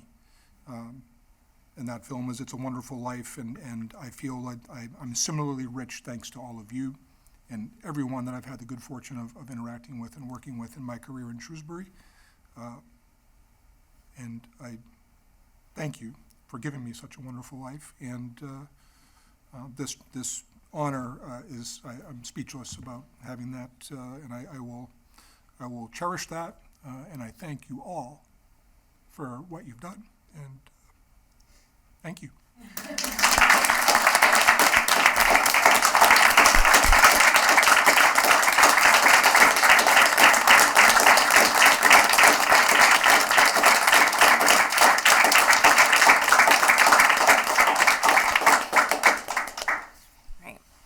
Thank you, everyone, for coming tonight and for celebrating our guest of honor. I'm sorry I I thought I'd get under 2 hours, but you've been here for more than 3.